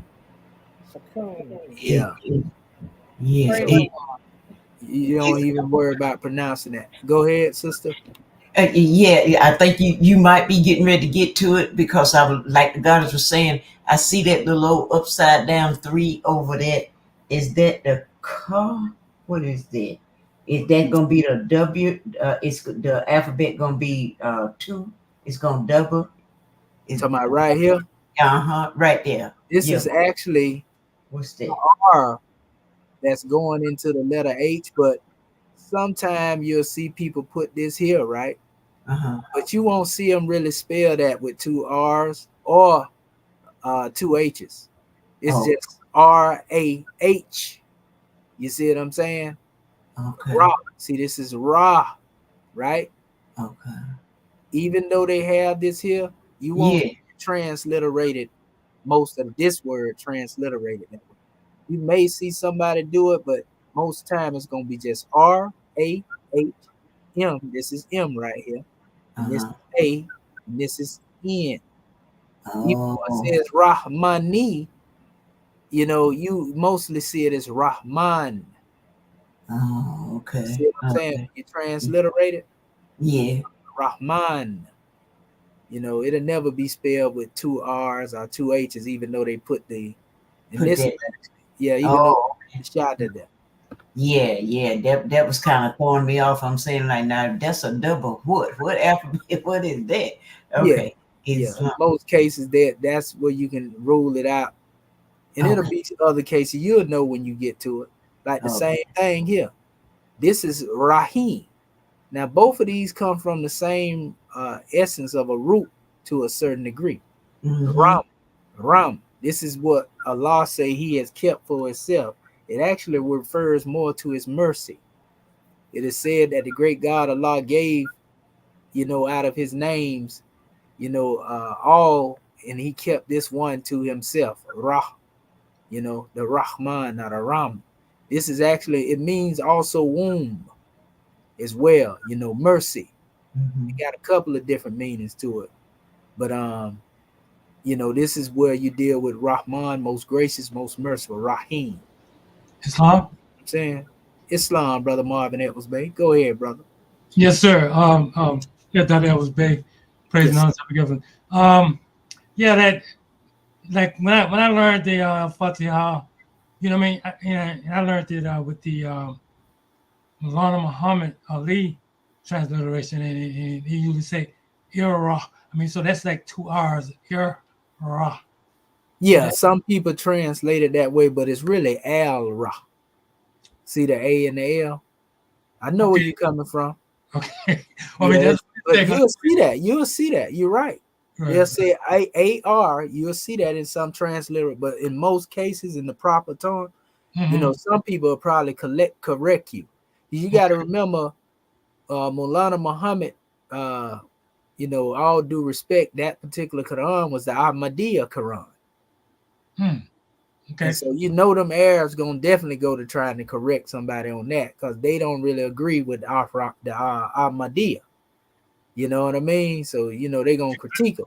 So this is Yusuf Ali here. Go ahead, brother. Now I'm saying, my knowledge is very limited on that, what I mean? But I'm glad we're covering all this because that's been stuck in my head since the 70s. Yeah, and you're right. because they do have it in there in that particular book, Ar-Rahman, and they Right. spell it with the 2 R's. But when you transliterate it, this is like these are actually some of the 99 attributes of Allah, 2 of them Right. that's being mentioned here. So that's Al-Rahman. You know, you'll see it in that form, and it's AL, and then you have Rahman. Mhm. You know, AL, and then you have Rahim Okay. instead of the R Rahman. I know what you're talking about though. That's Yeah. the first Quran that the NOI was given the Maulana Muhammad Right. version, because at that What time we it used. wasn't. That was the only translation too that was available over Okay. here. Yes, sir. You know, Maulana Muhammad. You know, and then the Yusuf Ali, Yusuf Ali. came on the manifest, and that was more from what they would consider the Orthodox world. Okay. Islam. You know what I mean? Yes, sir. But gratitude, grand measure on that. So you know, May I ask another question on that? oh right yeah, quick? oh yeah, oh yeah, most definitely. Go ahead, Grand Secretary of State. All right. So the third word, we were dealing with the ALR. And Yeah, then right here. this, Mm-hmm. yeah. Okay. Then that and that's the Shada, right? That's Now right. that thing there is that ha. Yep, that's Ha. That's right. Okay. And that's what we were saying earlier, where you have some people, you know, on that R, if you know it's neither the Shada, it wouldn't even represent the double. You can isolate it here, but Mm-hmm. like Marvin Edwards Bay was saying, in certain versions you'll see the Ar Rahman, because they'll, instead of saying AL, they'll Right. say AR. But we also remember, you know, when we get into this special drawing, that R is interchangeable with the letter L too. Remember that. You see what I'm saying? But it would Yeah. always be, in most cases, you know, the letter R and then A and H. You know, you can, RAH. yeah, Okay, I was trying to hook up where the raw sound came from. yeah, Okay, RAH. mhm, Okay, yeah. And okay. that's why I say you got to look at it, and it'll throw you off sometimes. Just Mm-hmm. like this letter M right here, it'll get in there on you. Sometimes if they don't write it out as it, you can really see it, you won't even see it, and Praise the based on Lord. whatever translation you use. You see what I'm saying? Yes, sir. So we see it in the Gratitude. oh yeah, oh yeah. Oof. No, Islam. I saw the noon. I saw the noon part. That's right. Yep, because Okay. that's the full form. Islam. Gratitude. Islam again. Go ahead, good brother. Go Yes, ahead. sir. Like you were talking about, you know, feeling the vibration. You know what I mean? I mean, that takes you all the way back to Bilal. I mean, he was so deep in it. I mean, he's the only one they wanted to hear opening the prayer. You know what I mean? A call to prayer, rather.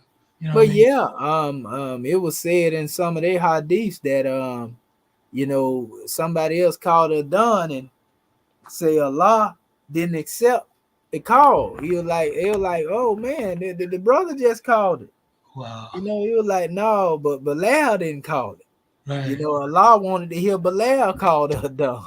Yes, sir. You know, so yeah, you know, he was the first muezzin, you know, to deal with the call of prayer. And a lot of people don't know that. They need to learn that. Our brother Dr. John Henry Clark was talking about that. You know, we need to patronize, you know, our brothers who came into the way of life. It was the Cushites who laid the foundation. You know, and it ain't strange because Muhammad was moving with the Cushites, the Sabi'un Hunafa. You see? So yeah, our brother Bilal used to call it, and the adhan, you know, is often called, you know, prior to the prayer, you know, and it's called to bring people, you know, into the prayer, so to speak. But you won't see the adhan anywhere in the Quran. It's just, you know, a tradition that was brought forth, you know. Allahu Akbar, Allahu Akbar, you know. Allahu Akbar, Allahu Akbar. Ashhadu an la ilaha illallah. I bear witness there is no God but Allah. You know, that's the Shahada. Ashhadu an la ilaha illallah. Ashhadu an la Muhammadan Rasulullah. Ashhadu an la Muhammadan Rasulullah. You know, I bear witness Muhammad is his messenger. You know, Hayya Salat, Hayya Salat, come to Salat, you see, Hayya Falah, Hayya Falah, you know, come to success, you know, and Allahu Akbar, Allahu Akbar, La ilaha illallah. You know, and then you hear brothers Muhammad and Rasulullah, and they go on from there. You know what I mean? And this is one why they calling their done ones are coming into the ranks. You know, if you ever looked at the movie Malcolm X, you will see that you know the Don was called on that particular movie when he's supposed to have came into you know the orthodox vibration of the teachings. A lot of people don't know a lot of that was orchestrated under, you know, a lot of the ones that was vibrating under the Sheikh Dawood Ibn Fasal and really your boy Lomax Baden them people, you know, they was instrumental in converting Malcolm. But that's a whole nother measure. So, but yeah, so these are the different drawings, you know, of dealing with different words. And once you begin to look into this and you study, like I said, you can learn, you know, the proper pronunciation, you know, just by coming here. You know, like we know this is again, this is Bismi, you know, Bismi, you know, Bismi. you see, and you have Allahi, Allahi. you see, El Rahman. Ar-Rahmani. See what I'm saying? El Rahimi. Ar-Rahim. See what I'm saying? So once you do that, you'll get used to it. You know, like you hear this is one of the most known statements you'll hear somebody make right here. Alhamdu. See, they laugh when I tell them, you know, I can teach Arabic in 7 days. You understand? That's if one is willing to learn it. You know, you have people, he talking about he teach Arabic. You understand? I couldn't show y'all all of this right here if I ain't been studying as long as I have. You understand? But, you know, people do anything to try to run from the truth. But, you know, the people getting it. You see it right now. You know, my thing is to try to make it easier for us to get. Because we can go into all type of technicalities and trying to explain the language. It'll take longer than it need to be. So the way I learned it the way I learned it, you know, was somewhat difficult to a certain degree, you know, because we had a brother that was foreign trying to teach us in the English language. You know, he was more learning that language than the English. So now that I know the English already, we born in it, you know, it's easy for us to come up with a better way of teaching it so our people can get it, making it plain. You see what I'm saying? Because you'll be getting caught up in his dialect because it's so rich in the way his pronunciation is. You know, so when we look at this, for example, this is Alhamdulillah. You know, some people say Alhamdulillahi. You know, this is Alhamdu right here. Hamdu. See? A-L-H-A-M. You see? Do. Alhamdu. Alhamdu. You see what I'm saying? Right? Alhamdulillah. Or it may just lillahi, right? Lillahi. See what I'm saying? Rabbi. Rabbi. You see? Al-Almin. Al-Amin. Al-Alamin. And he actually Al-Alamin. But it's Al-Amin, you know? So, you know, just different measures like that right there. And then we have, again, rock. Go ahead, brother. When you went back up there, so the Mm-hmm. it didn't have a dual up in there. You see where he dragged it out? I mean, all it, but he has it's extended on this alphabet. I mean, on the expression. And so, does Mm-hmm. that mean it is to be dragged out? It's a long carrying vowel. Yeah, this Is that right here. You opposite talking of- about these up here? no, the one below, no down. What down here? This no, I'm pointing with my Yeah, thing, yeah. thinking This thinking is you the can see only it. thing you got these up and this one down. You Okay, talking about here? This no, one up you and see that where one it's no the actual word. Where you go to the word and there's a longer extension between. Like go to right there. here.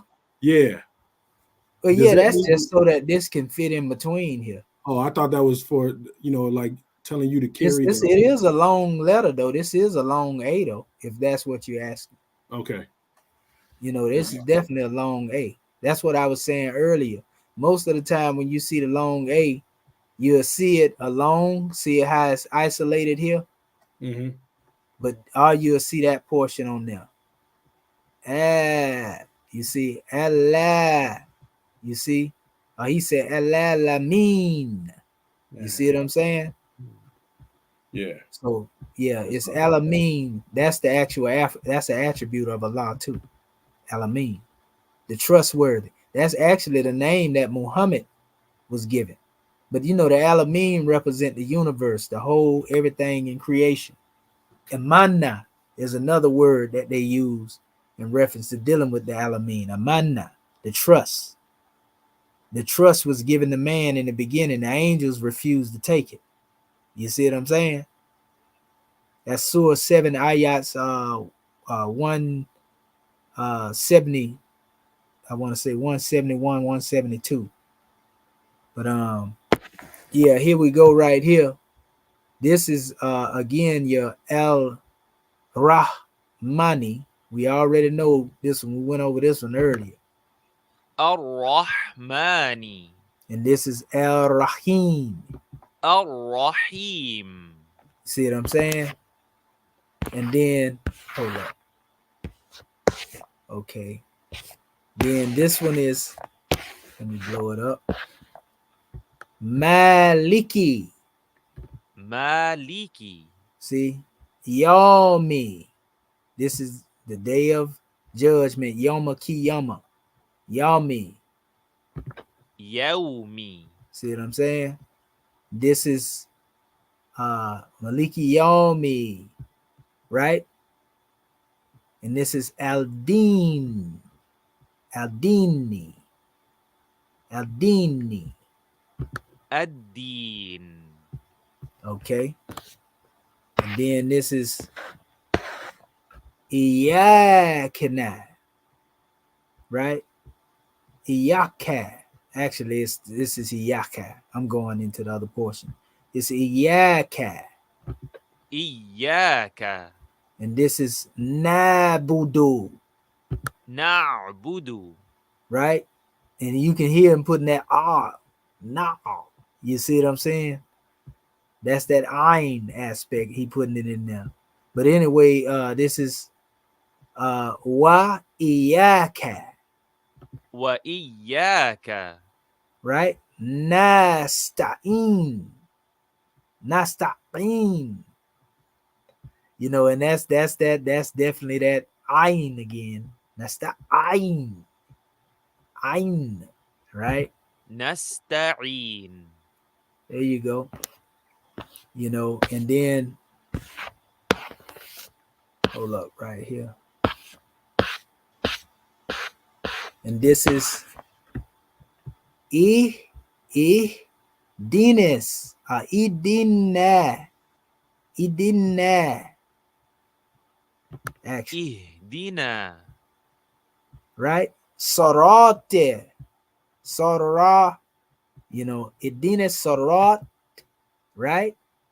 Sorata. Idina Sorata. الصراط. Right? And this is Al Mustaqim. al-mustaqim, the straight path. المستقيم. You see? Let me see. Like I say, it come with time. You know, we ain't no Arabs, so you know, we come with time and we correct, you know, and perfect the tajweed as we go along. You know what I mean? Adina Sarat al Mustaqim. And hold up. Let me make sure I got this up here. And this is Sarat again, صراط right? Aladin, الذين right? Adina Sarat al Mustaqim, Sarat Alatin, Aladi, and Antilehim. You see? And this is all together. And I'm that's another one you got to get that ayn in there. Anti. Like anti. I'm it's just learning that pronunciation. أنعمت You see? And it says al anta alayhi. عليهم You see? And anta alayhi. Ghairi. Ghairi. غيري. You see, yeah, I like his way he rolled that thing in there. You see, Amtai Lehim, Gairil Al Makdubi Alehim. And I'm going too far. Al Makdubi, actually, المغضوب right? Al Makdubi Alehi. Alehi. عليهم. You see? Wallah, ولا right? See? Al Amtaili Alehim Wallah, right? And this is yes, okay, yeah. This is pardon self. Alayhim wa Edina Sarat al Mustaqim Satala. Alayhim Gagril Makdu. Yeah, Gagril Makdu be alayhim wala dolin. Islam. الضالين. Go ahead, brother Marvin Edwards. Oh, gratitude. Yes, sir. Okay, praise, honors have been given. Yeah, that I was just, like, no, go back. Oh, you wanna go up in there. Yeah, like that. Wallah. That's Wallah. what that. I mean, I be saying wallah. Yeah, that's la right there. Yeah, and the one before that just the wa. Yeah, wallah. Wallah. Okay. That's all I wanted. Adolin. الضالين. You see, he drove it out though, because of the length. Mm-hmm. Yeah, the way, you see what I'm saying? yeah, the way he pronounces, just, slightly different from what I, Islam. And go back to that word, Dr. Shaheen, before that, what looked like it got the little butterfly right there. Yeah, How you pronounce that little butterfly look thing there? That's the Alehi. عليهم. Oh, You see? okay. Yeah, that's the letter H right there. H. Yeah, that's the letter H. Yeah. Okay. You know. Oh yeah. It comes with Oh, time. no. Oh my goodness. Uh-oh. Let me see. I know I ain't got stuck over here. Let me see. I'm trying to hold up. I'm gonna probably have to do this here then and go back into it. Let's see. Okay, there we go. Okay. And this is like I say, this is Waladorleen, and that's pretty much the end of it. So once you go into that though, and you're able to go into it over and over again, you'll be able to do it just like I go into it, and you'll learn it properly. And this is how you'll know when you're on point, when you can just go in here, and this is the letter Ka. What letter is this? This is Ka. This is Ta, right? This is Mem. All of these are your fatas up here. So we automatically know this is cotton. Know the word we always say cotton, the seal of the prophets, the same word that go back to Kemet, which is Khetm in Kemetic language, also Khtham in the Hebrew. In all of them languages, the word cotton means seal. Comes straight out of the Kemetic language, though. You see what I'm saying? So this is cotton, Allahu, the seal of Allah, right? ختم Right? And then we have, الله. now, let's see. How would you pronounce this, Moors, our scribes? Take a crack at it.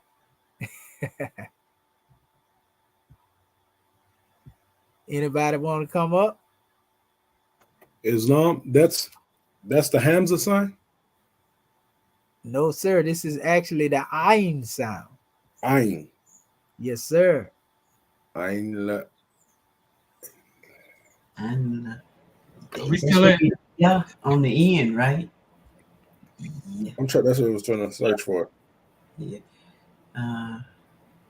Ayn la. Ayn. I think that's the yeah. Ain la ya. Yeah. Ayn la. La, Ayn. la, yeah. Let's see. على. See? Allah.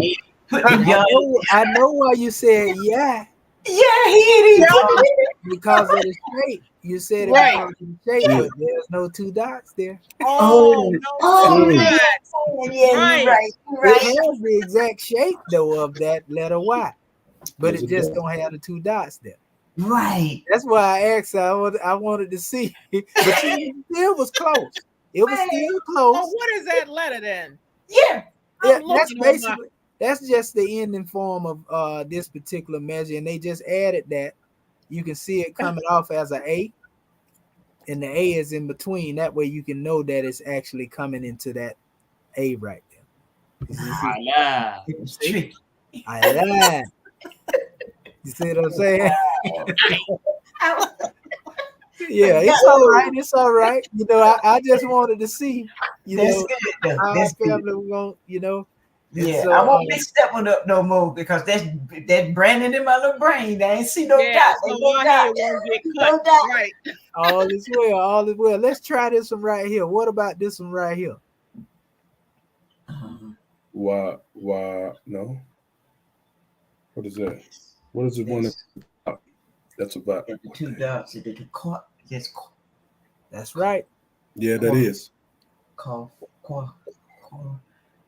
Right. Remember, you going from here to here, Yeah. and then when you go from here, then you come to this. From here to here. Kuflu.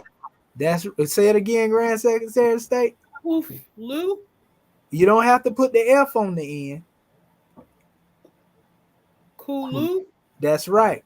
See? Right? Oh. Kulu. That's right. Now, what is this other portion over here? That's a E. That's That's a I. E. Remember the dot on the bottom? Oh yeah, that make it One E. letter with that dot on the bottom. Which one is it? That's the Is that the E? Nope. It's No. one alphabet with the dot on the Oh, bottom. I. Ba. Ba. That's right, ba. Kalu. But you don't have to put the I in there. It's just the B form of it. Be. This is where your this is your vowel here. That's an I. That's right. And so it's B. Yeah. B. That's right. Right? And then this would be H. yep. H. And if That's an this M is, at the end. well, up under the bottom, you got to get your vowel here. Oh. If this is B, then this is what? me. This is an H here. Hey, Say I it mean, he. He. E. That's right. E. Be he, right? And this is the M. Yeah. So He. that's He. right. So the whole word will be what? Mm. Again? Alabama. Grand Secretary of the State said it the Oh my first time. goodness. What I Grand said? Secretary said it the first time. Kulu. Cool. Cool. Oh, Yeah, cool. Kulu be him, praise Allah. right? So look, قلوبهم. see what I'm Praise saying? Allah. Mhm. Islam. Yeah. So that's how, and once you see this and begin to do it over and over again, you'll get it. This is wa alay, or wa Allah. You see? وعلى. See what I'm saying? And what about this one right here, family? Seen. This is definitely the letter S, but then you have going up here, Sa. right? Sam, Mu. Sam. You don't have to put the U part, but the M part is definitely there. Sam, Sam. right? Mm-hmm. And this is your what letter? That's that throat. Yeah. That's right. Right. Sama I, and then this is what you Ha. see. H. Yep. Sama he. He. That's right. Sama I he. And then go into it. The last form with it. Him. Yes, sir. Sama I. Sama I him. This is hearing. Sama'ain. Yeah, sama I. You got to kind of flow it in there, but this is in hearing. Yeah. That's it. سمعهم. See it? Yes, sir. Yeah. So, and this is the same thing we repeated earlier. So you see, y'all can see that once you really learn it and you start doing it, you can really pick up on it. It's just really knowing your middle and your beginning and your end forms at that point. Right. You see what I'm saying? Like this one right here. Let's try this one right here. What is this one here?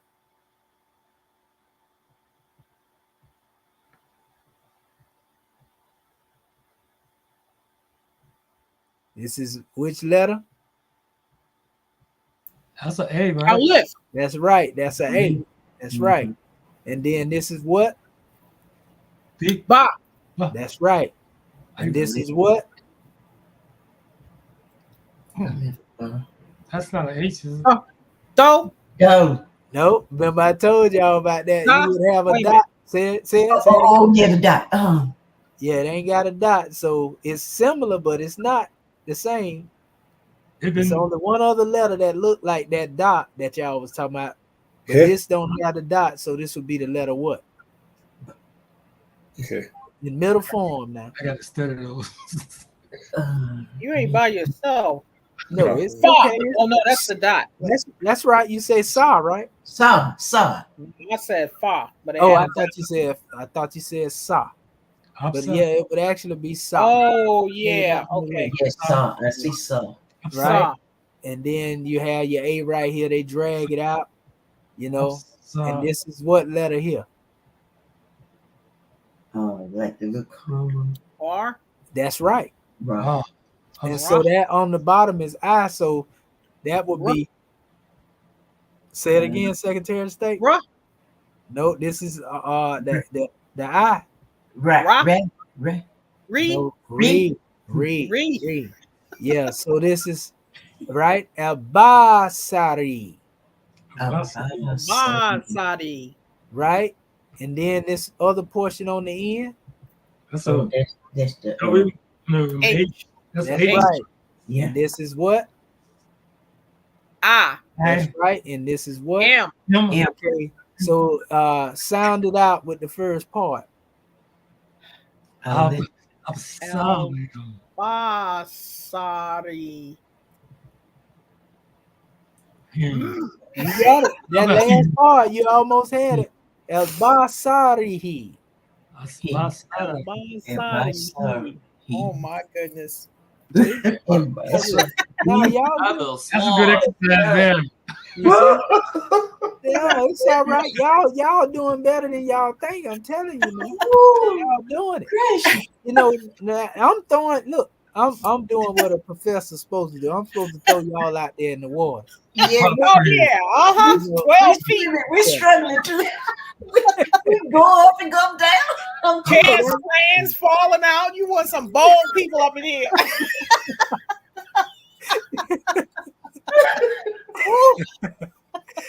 Okay. Oh, And this right here is right. This is Gishawat. Gishawatu. You know, this is veal, right? غشاوة. See what I'm saying? And the only reason you hear that N on there because you see a double sukoon. So that lets you know to add a little N to it.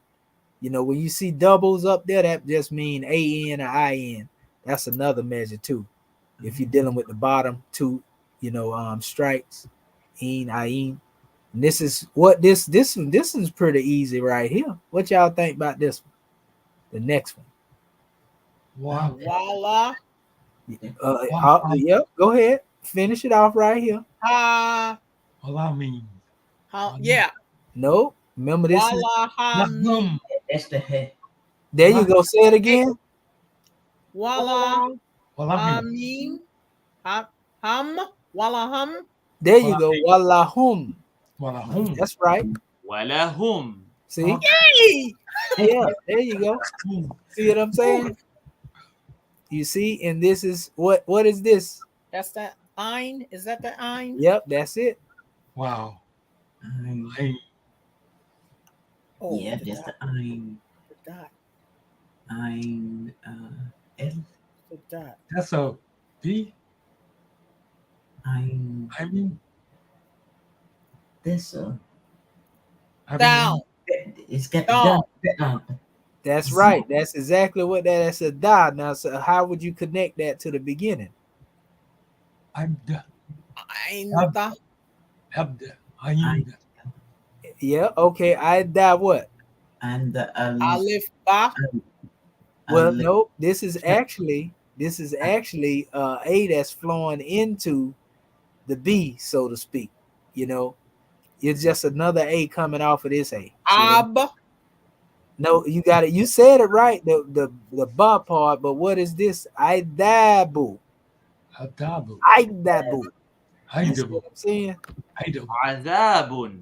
See what I'm saying? Okay, where you get the boon part from? I say the B. Remember I say the double? This is the same thing right here. This is just similar to this. Anytime you see a double symbol, we know that this is a sukoon. It's not a fatha, it's not a kasra, it's not, you know what I mean? Yeah. So this is again, this is the U, and you just know that now. So when you hit a B, that's the boon. I dabu. You see what I'm saying? عذاب. See what I'm saying? Adabu. Right. Here's another one here. Three almost. Here's another one here. I Remember which letter this is? I'm La. Yeah, but there's no A there. There's actually instead of sa, it's what? Za. That's Z. I. That's That's right, Z. As Z, and it flows right into the letter Y, right? Z. Z. Izimun. Izimun. Izimun, right? Izimun. Okay. عظيم. See it? There you go. How we?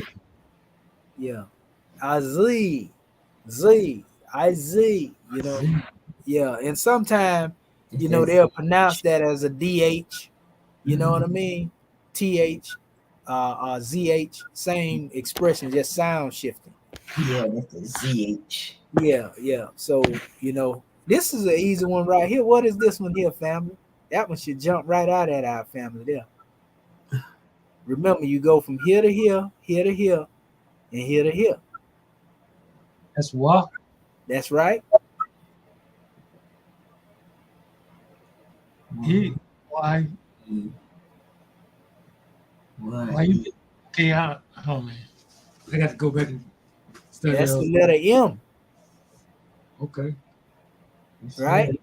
Wami na. Wamina. Wamina. Wamina. Wamina. See what I'm saying? Mm, See there? Wamina. No. Okay, I see the noon or the end. Yeah. Yeah. Wamina. Oh, okay. Wamina. Wamina. See? And here, what about this? Alif. And Alif. it's a double L. Nope. No, that's one L. Double another letter. Double. This is AL here, but this is another letter in between here. What letter is that has the dot in between it? The one dot. This is the middle form of a letter that y'all just utilized, actually.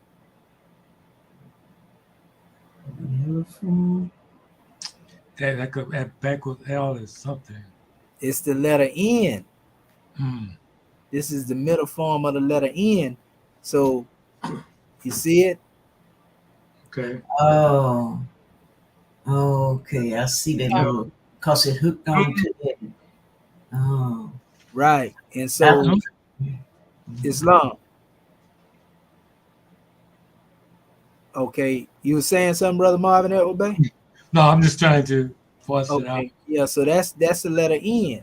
So Right. what's above it? We know that's the letter A, right? Uh-huh. And so this at the end is what letters? That's the C. Right? The letter S, right? Uh-huh. And then this is the letter I, right? Uh-huh. So how would you sound this out? Al Nassim. There you go. Al-Nasi. An-Nasi. See what I'm saying? Okay. Al-Nasi. You see? Wow. Oh, no. Okay. Let's try this letter again because we mentioned in a few minutes. What letter is this? It's the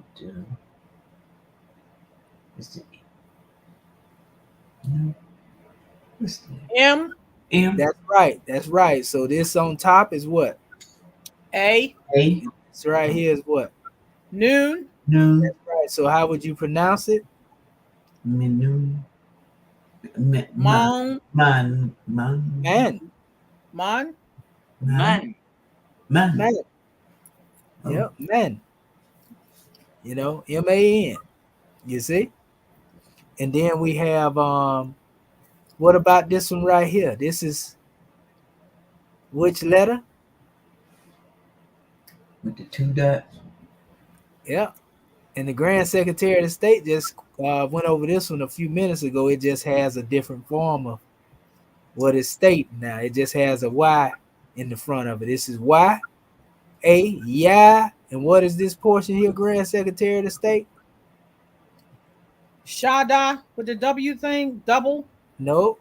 Look down here at this letter and the two dots above it. Mm. Okay, our brother. Oh.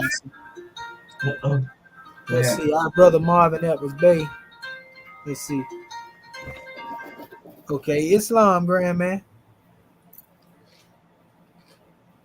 Can you hear me, brother Marvin Edwards Bay? Dropped off. Okay, there you go. You say you dropped. Okay, Yeah, mine just went fizzled out. that's right. That's right. Okay, we got you. We got you in here. So let me go back. Let me go back to our screen. So yeah, this is Yakulu. Remember Grand Secretary of the State? Yeah. Yakulu? Yakulu. Yeah, Yakulu. Yaqulu. See? Praise the Lord. I Yaqulu. gotta get it in my memory bank. Oh no, it's all right. It's all right. It's all right. That's why I'm going over it. Like we drilling right now. I'm glad. Yeah. Because this is the best way. Because when you come back to it, you'll start picking up on it. You know. Now, how would you come up with this one right here? Oh. Is that first thing the Hamza? Yeah.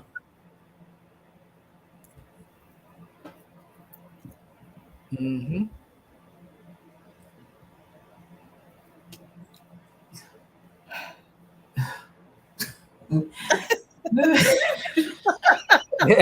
Okay.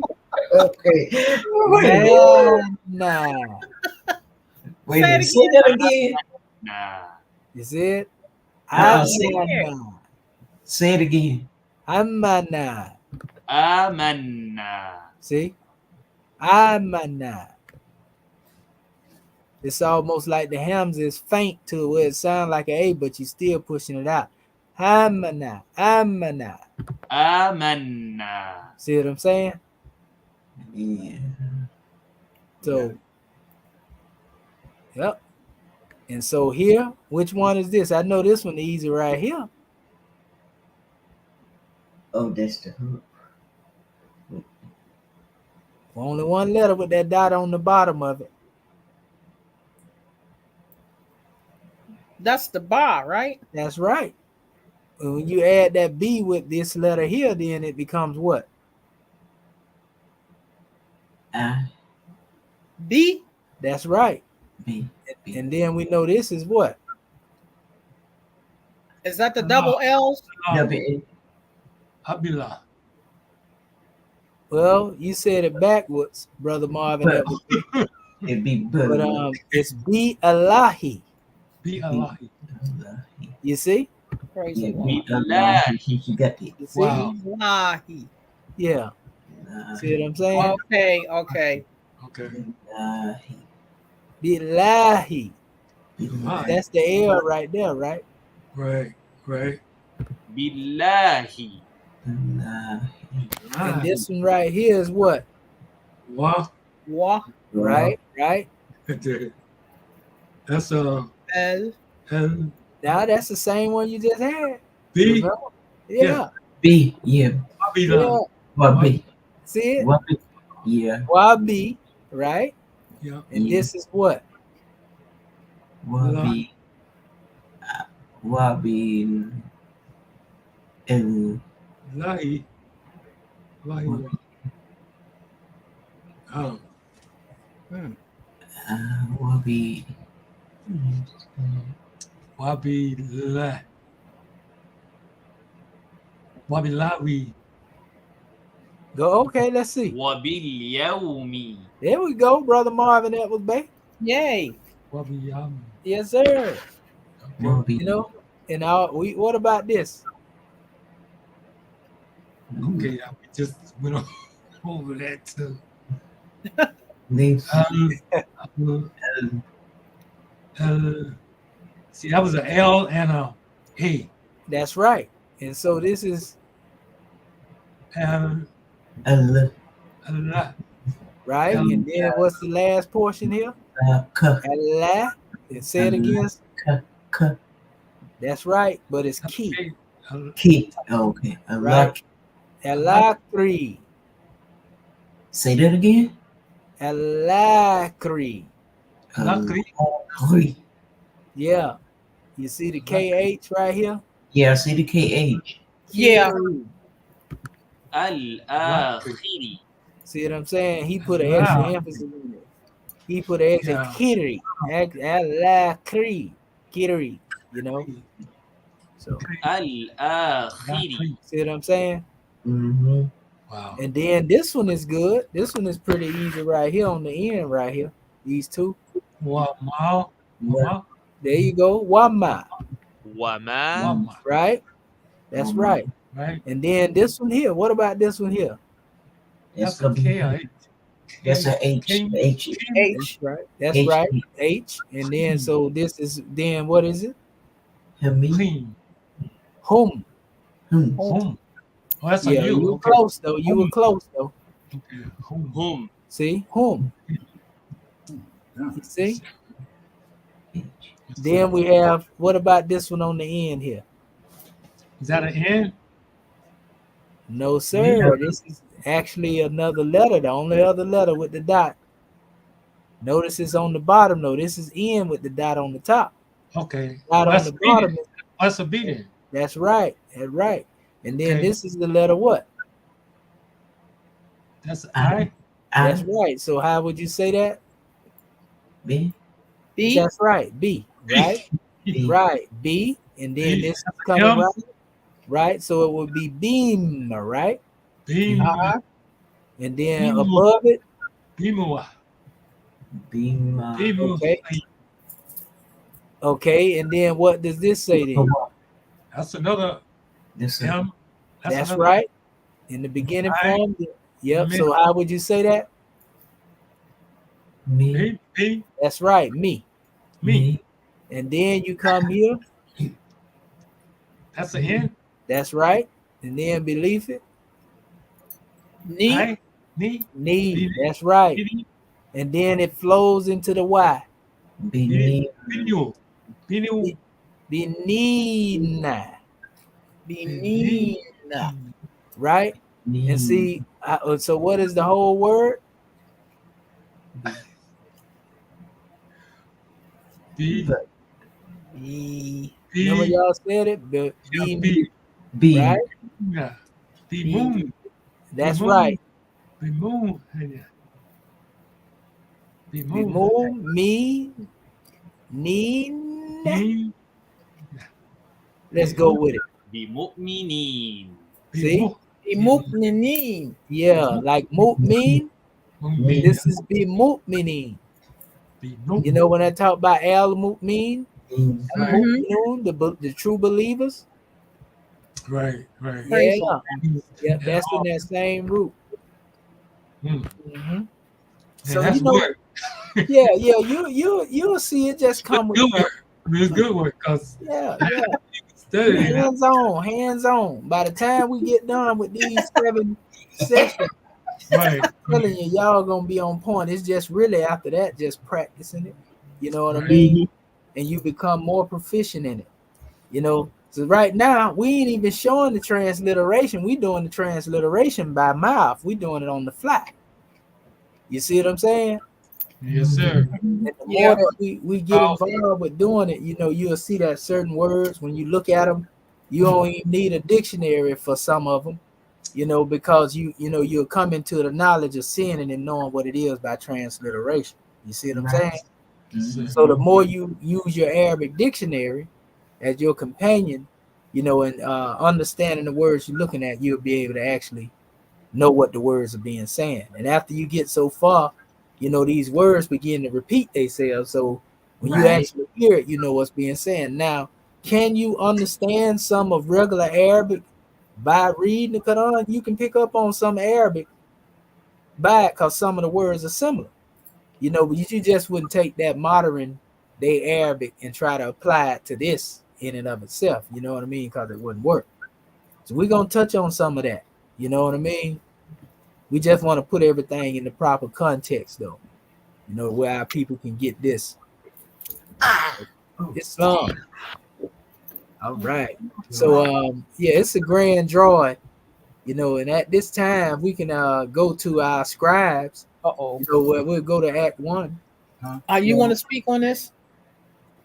What? No. Okay. Islam.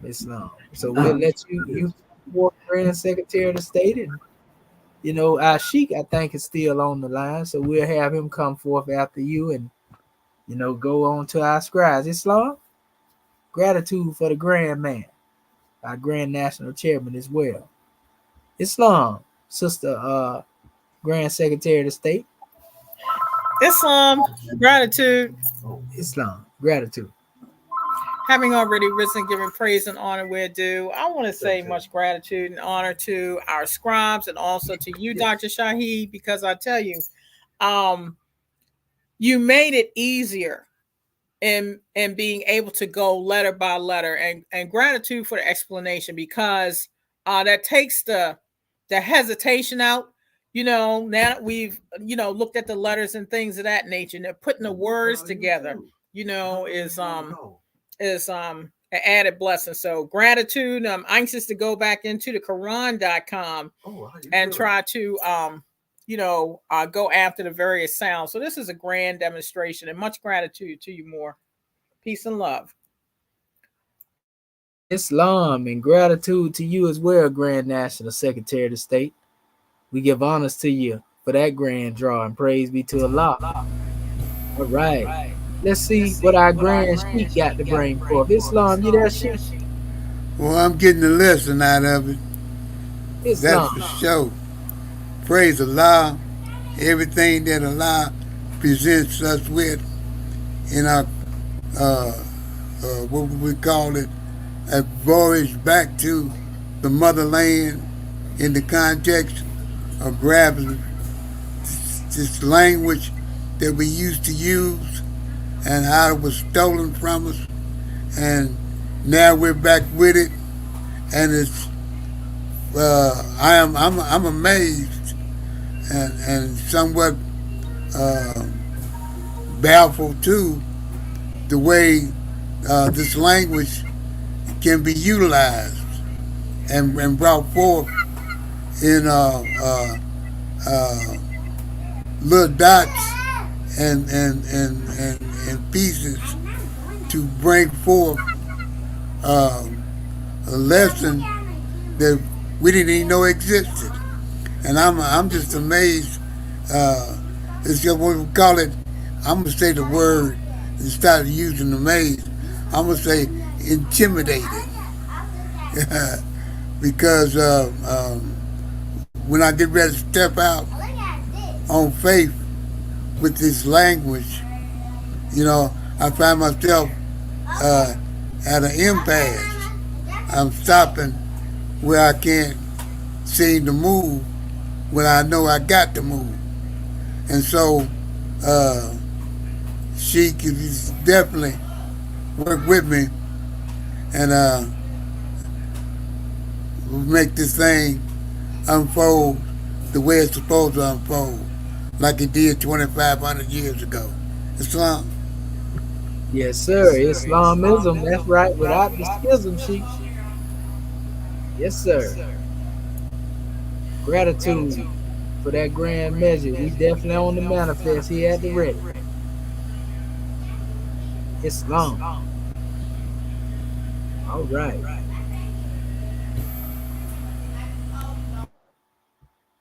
Well, all right.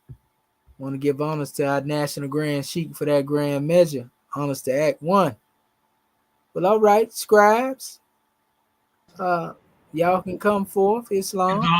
It, go ahead, brother. Go ahead. I know general usually come first.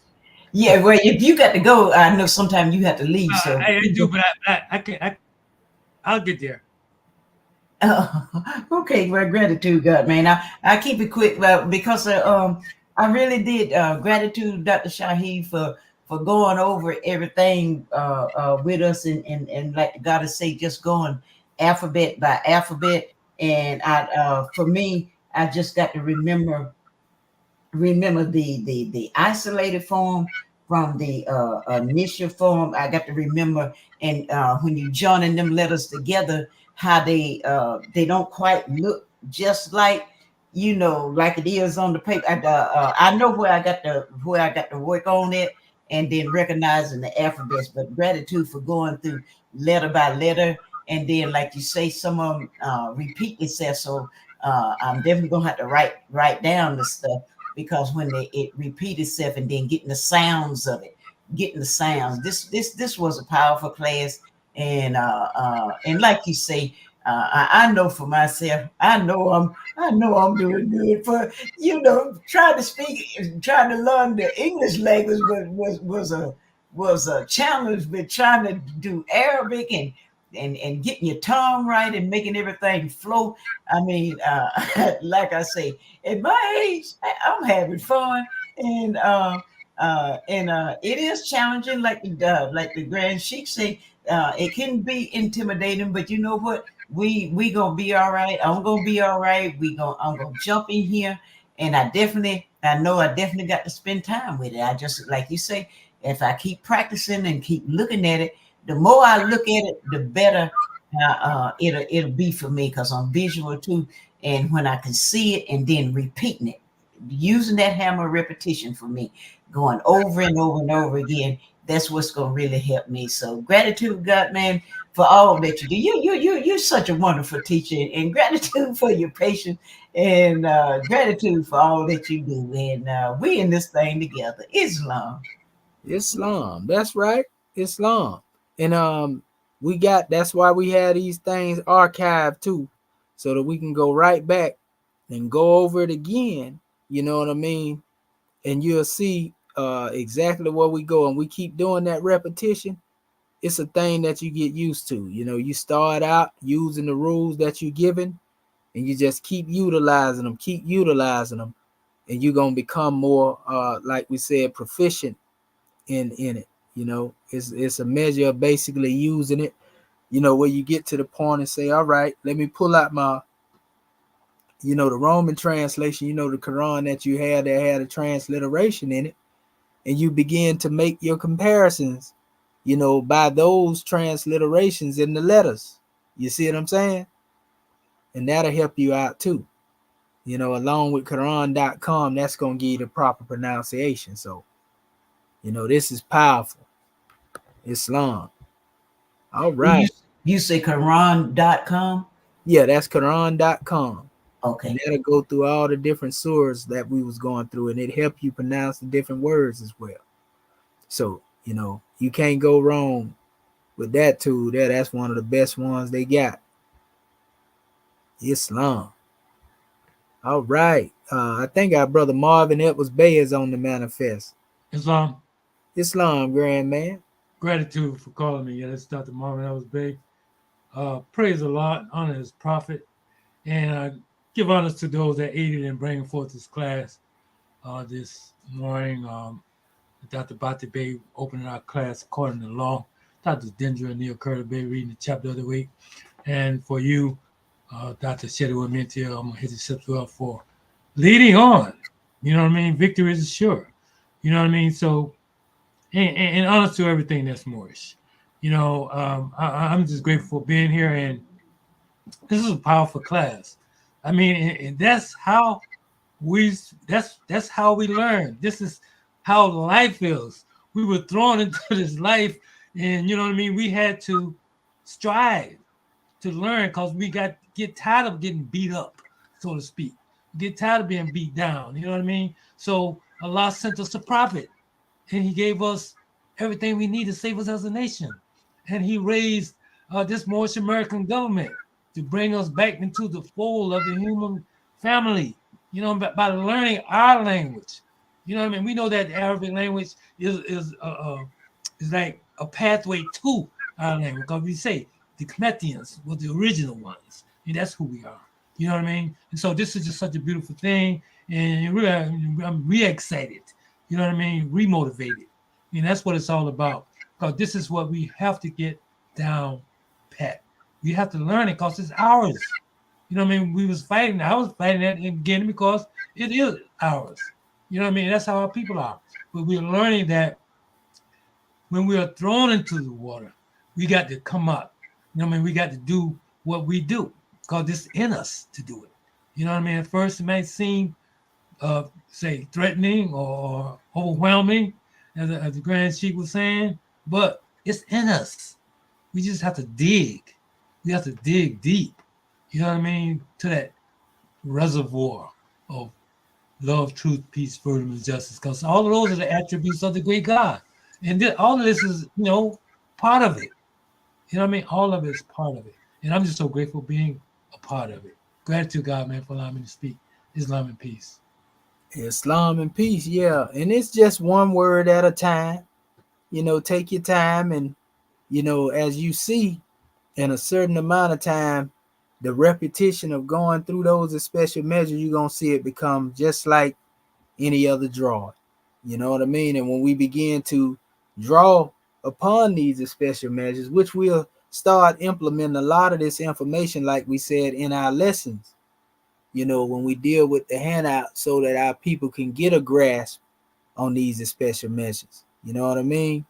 So it don't take long once you apply it, and like we immerse ourselves in it, you know, and everything will go very smoothly when it comes to, you know, teaching the self, so to speak. It's really just teaching your own style to you in the way you present it. You know what I mean? So Allah is leading on. Well, all right, brother Bati Bay, what have you to say, grand man? Islam, Islam, Islam. Islam. When I'm and I was sitting here at the Moors, doing the y'all actually reading. You know what I'm saying? And we have been, through the all the language. That's the. I mean, give yourself props because I'm still learning how to identify the Jim, Ha, and Ka, and those things because they have the same that I don't even know what to call it. They have that it's a unique style to it when you see it. There's a lot of things that I don't, saying I don't know about. I don't know.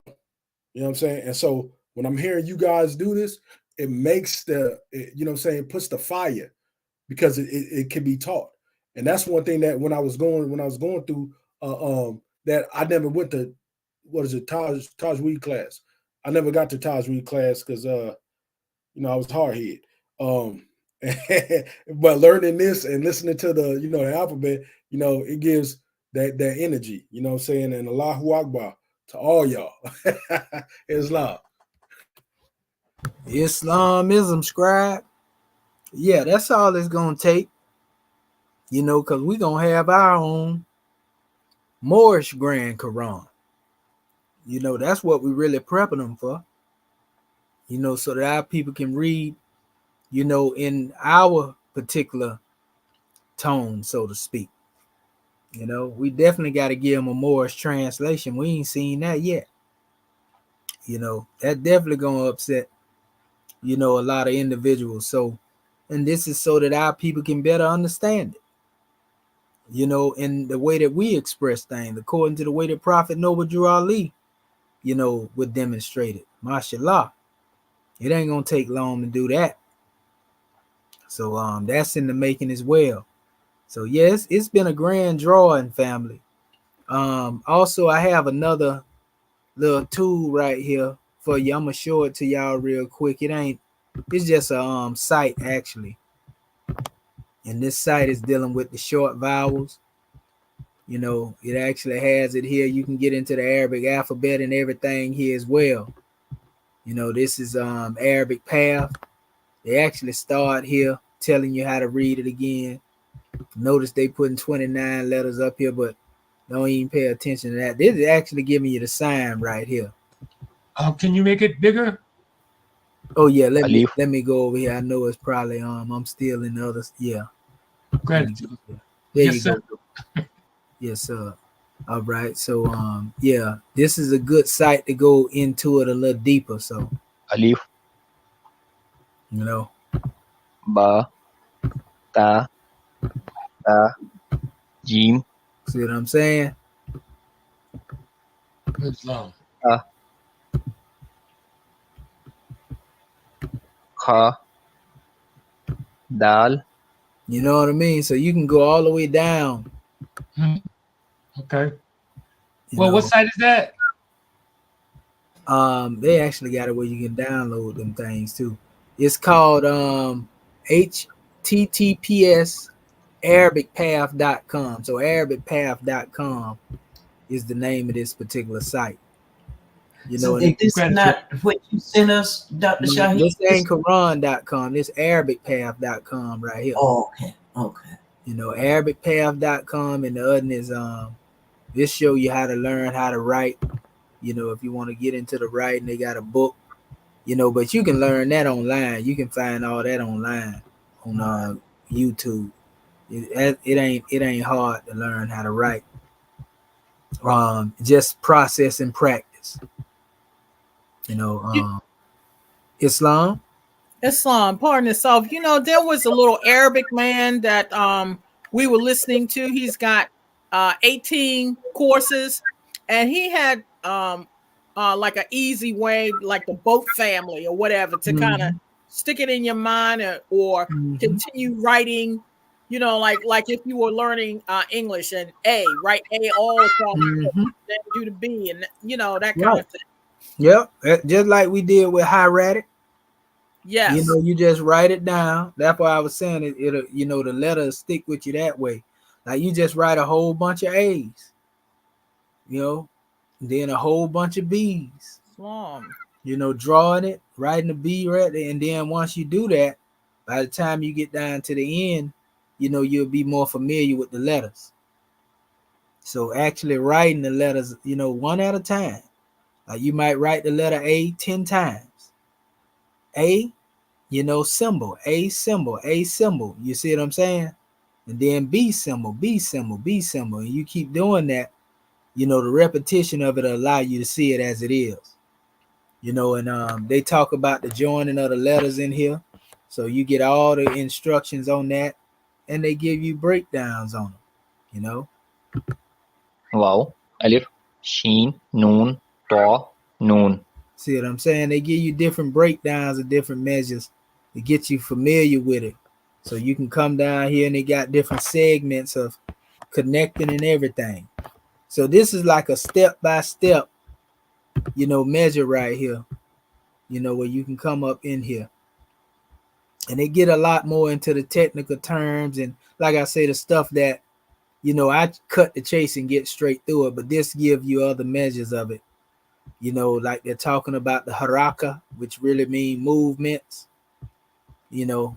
So you can go through here and study all of this. Then notice how it's showing the short vowels, which is the basic vowels, the A, the I, you know, then the U.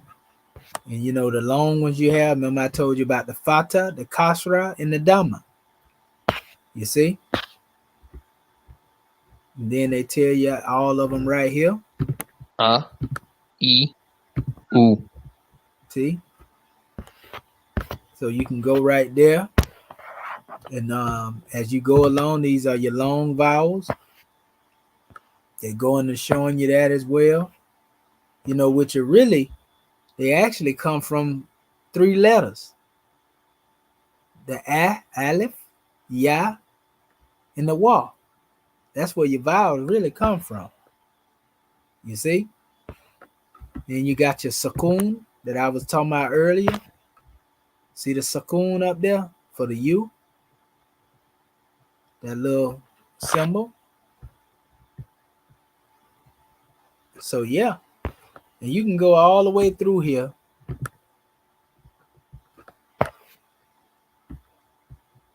You know? So yeah, you can go through here. You have your Shada, which y'all already know that look like that upside down 3. Right up here at the top here. You know that's double letters, you know. And then you have the Hamza. You know, it's breaking everything down in, see the Hamza right here? Yeah. So, yeah. And it gives you all the different rules on here, the reading rules. You know, it goes into the basic grammar. You know, like I say, this is more, you know, deep dive, so to speak, if you want to learn, you know, the rules. And, you know, this is the type of stuff that everybody deal with when you get into the grammar, the duals, the plurals, grammatical cases, you know, definite articles, you know, and so forth and so on, and different word patterns, you know. Yeah. So once you learn all of those measures there, you pretty much, you already on a good start right now. But all these other things are just extra, you know, to add on to it, so to speak. The icing on the angel food cake. So Islam. Any questions before we close this demonstration out in reference to that? Islam, I don't have any questions. Okay. Yeah, I don't have a question, but I just want to say, yeah, I like the way you you brought it on the manifest, because it does make it, you know what I mean, like say applicable. You know what I mean? Because, you know what I mean, that's hands-on, like you said, and just now just learning the actual alphabets, you know what I mean, and all of those different points, you know, the Hamza, the Sukun, you know what I mean? Learning all of those, I mean, and then we got the language.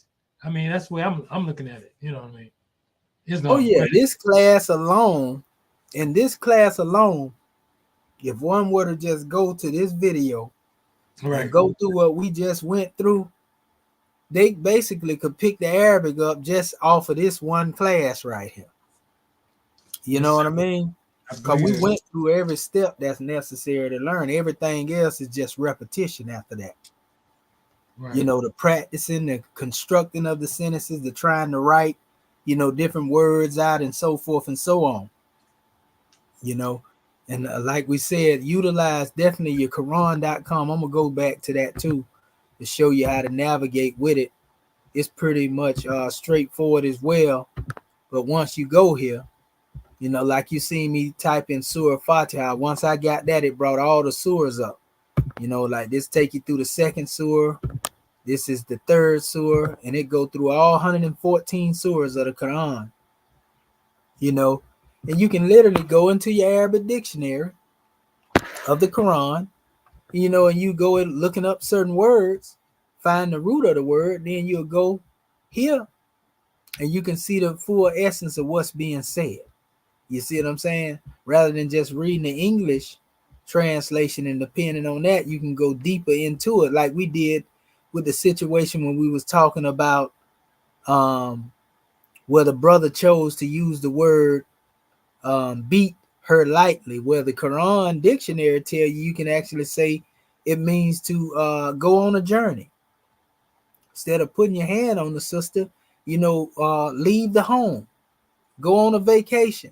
You see, so it's up to the translator to translate it that way, unless they just want to translate it, beat her lightly.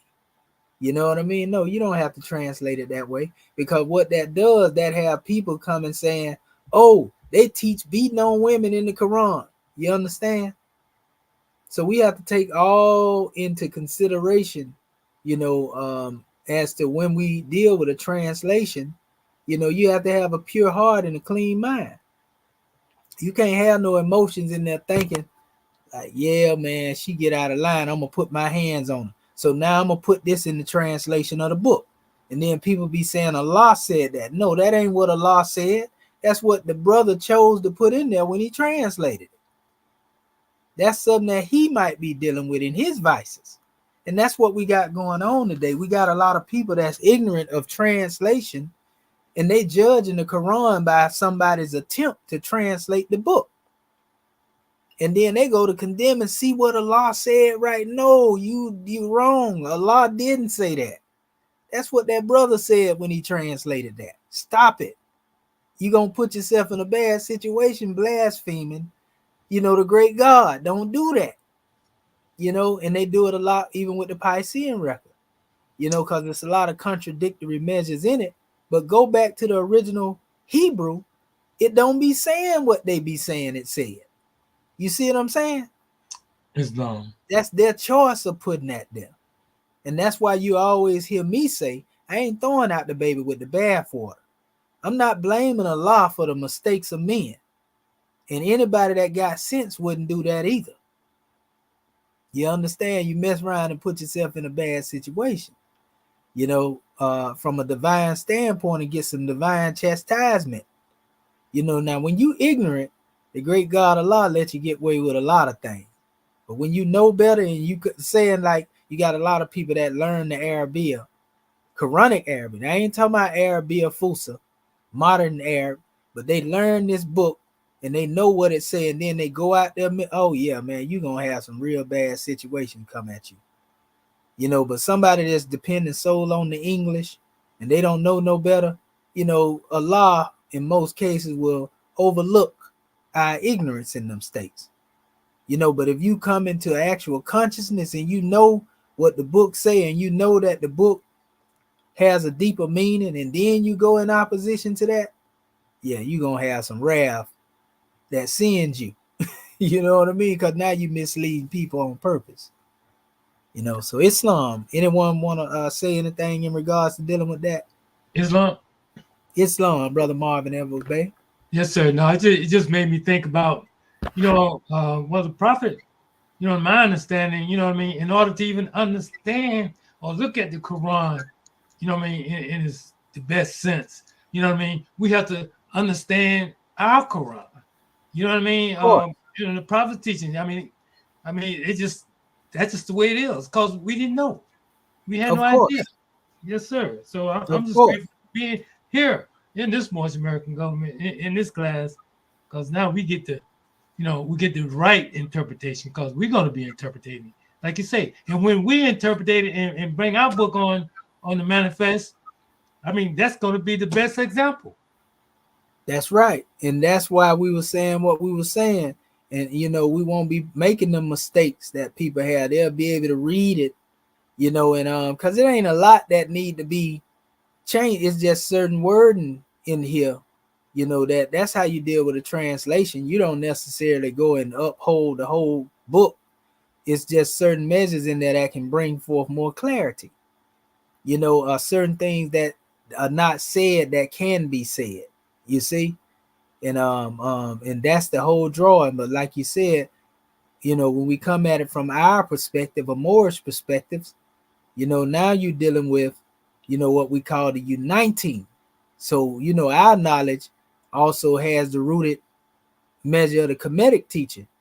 So, this is going to be a grand draw when we come forth, something that they hadn't seen over here in the West when we bring our particular portion forth, even showing them in certain cases, the strong words, like words that are in the Arabic that actually come from Kemet.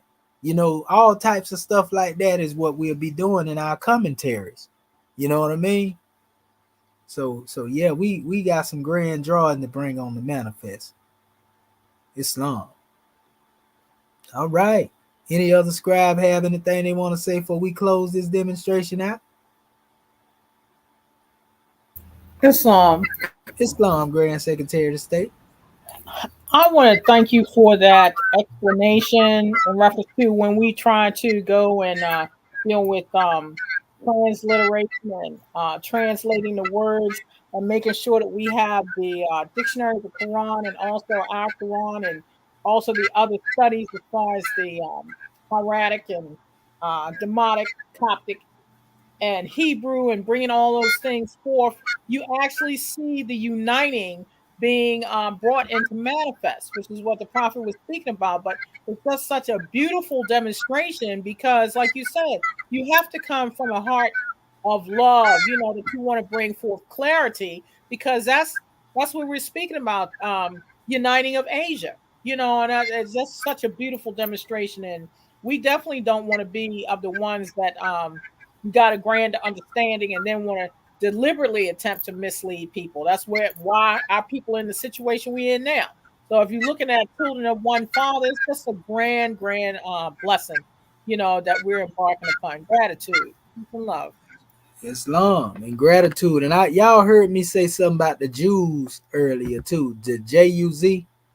And these are different sections of the Quran itself. And this is running down all of those chapters. Like if you wanted to read it in 30 days, you just read a Juz a day. And this is pretty much your Juz. This is the first one. This is the second one. Here, par itself. Not let me click on that one there. Let's see. Let me see what it. Okay, you got to go up on it and go back. That's the second Juz. This is the third. The fourth Juz. So these are sections. So when you come over here, you notice you can drag it through the whole section. But they have these Juz in your Quran. You'll just see it at the bottom, of the measure, and then it goes to the next Juz. So they put it here. So or you can hit, a particular page. If you get on pages or whatever, you can also navigate through the pages. And most of it is good. Then you have your reading here where you can go in straight Arabic.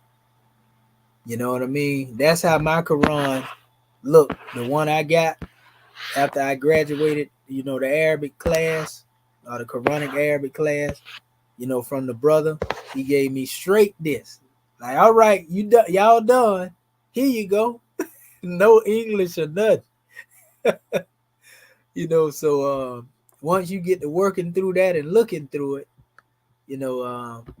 it's a grand drawing. So they even have up here 2 tafsirs, different people's interpretation. Let me go back to the hold up. I'm gonna go back here first. translation. On these little tabs here that got like a book icon, a tafsir is just an interpretation. You just go over here. You should be able to get into the. Okay, see it down here, and this is breaking down just different commentaries.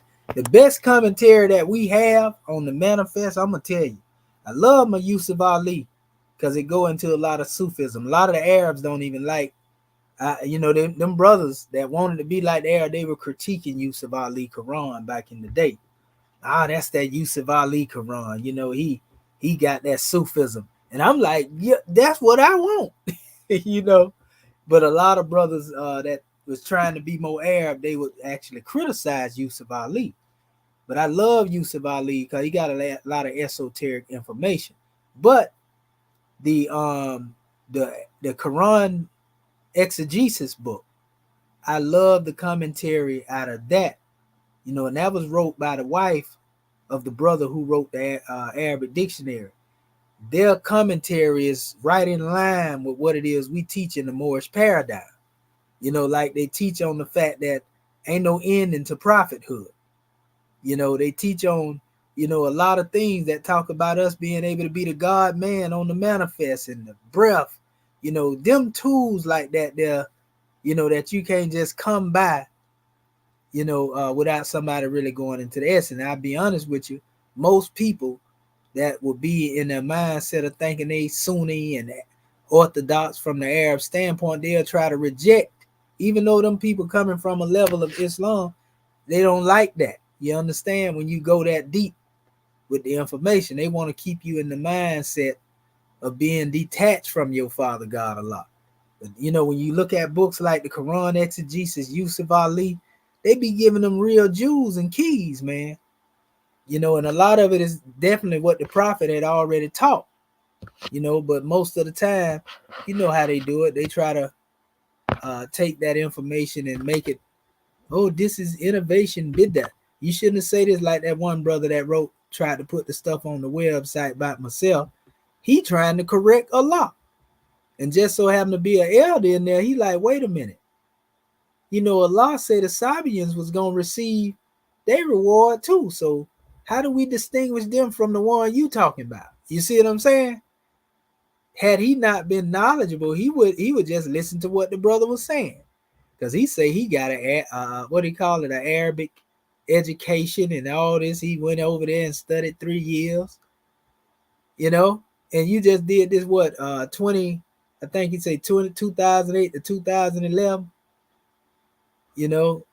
and you went and got them credentials. But like I said, the brother came to me from, Egypt, so to speak. Well, we learned it, and this been 30 years ago, so like, come on, man. And people think credentials. No, your credentials is just a piece of paper. I was seeing the scientist, our brother Neil deGrasse Tyson. He said, man, that piece of paper don't mean nothing. And he the head chief leading scientist. He said, you can take somebody that ain't got no credential, and they may say something, man, that trump everything that people with credentials have. They say most of the time when you see a scientific paper written and all of them are there on it, they don't even mention their credentials. So, the credential don't mean nothing. Somebody having a certificate, and certified and, all that's man stuff. Nothing wrong with the honors. But at the end of the day, it's the Most High that shows the proof of your messiahship.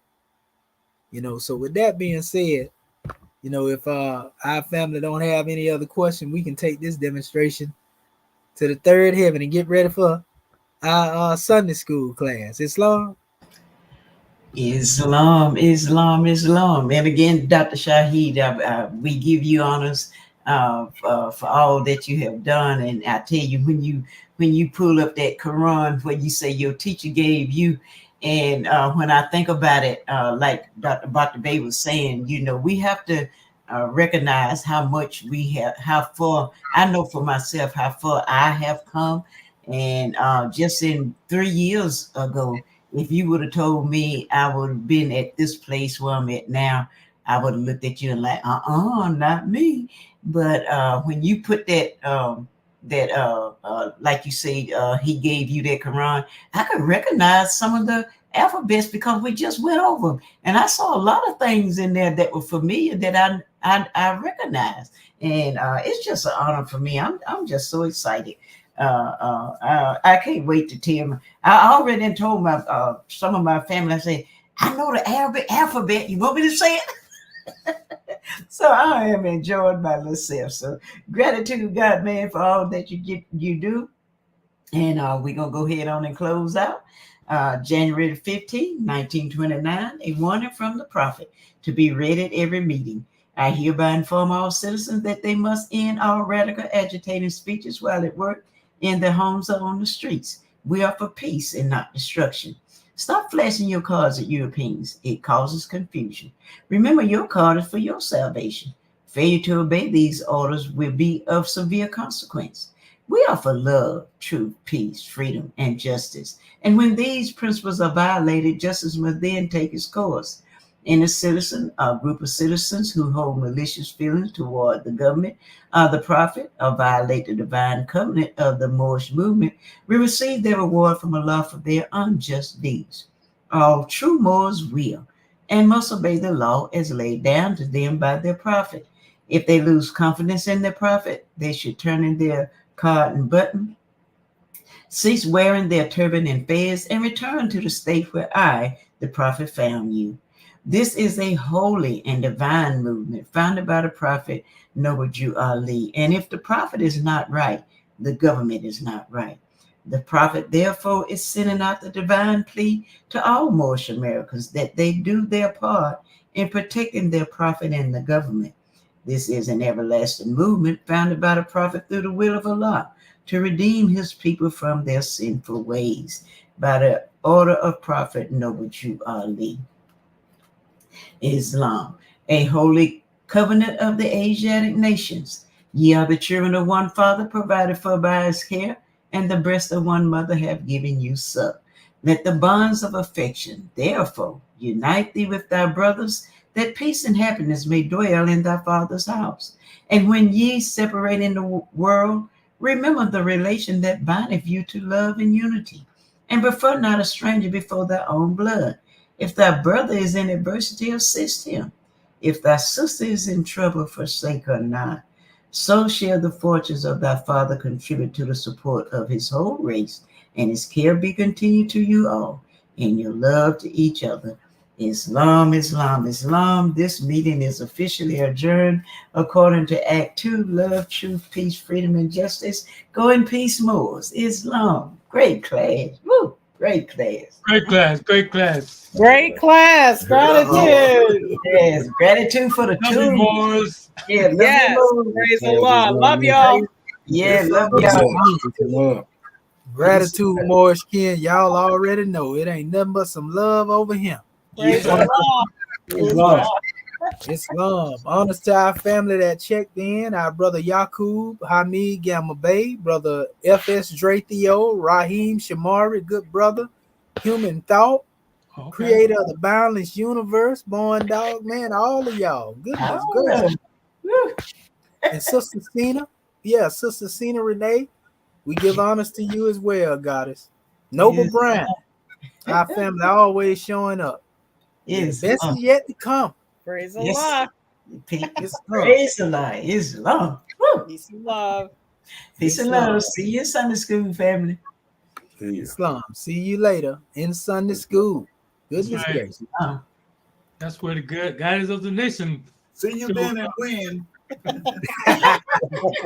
That's right. Y'all heard the chairman. That's our chairman. It's love to the grand man. You already know. Chairman always working. Love you. Love y'all too.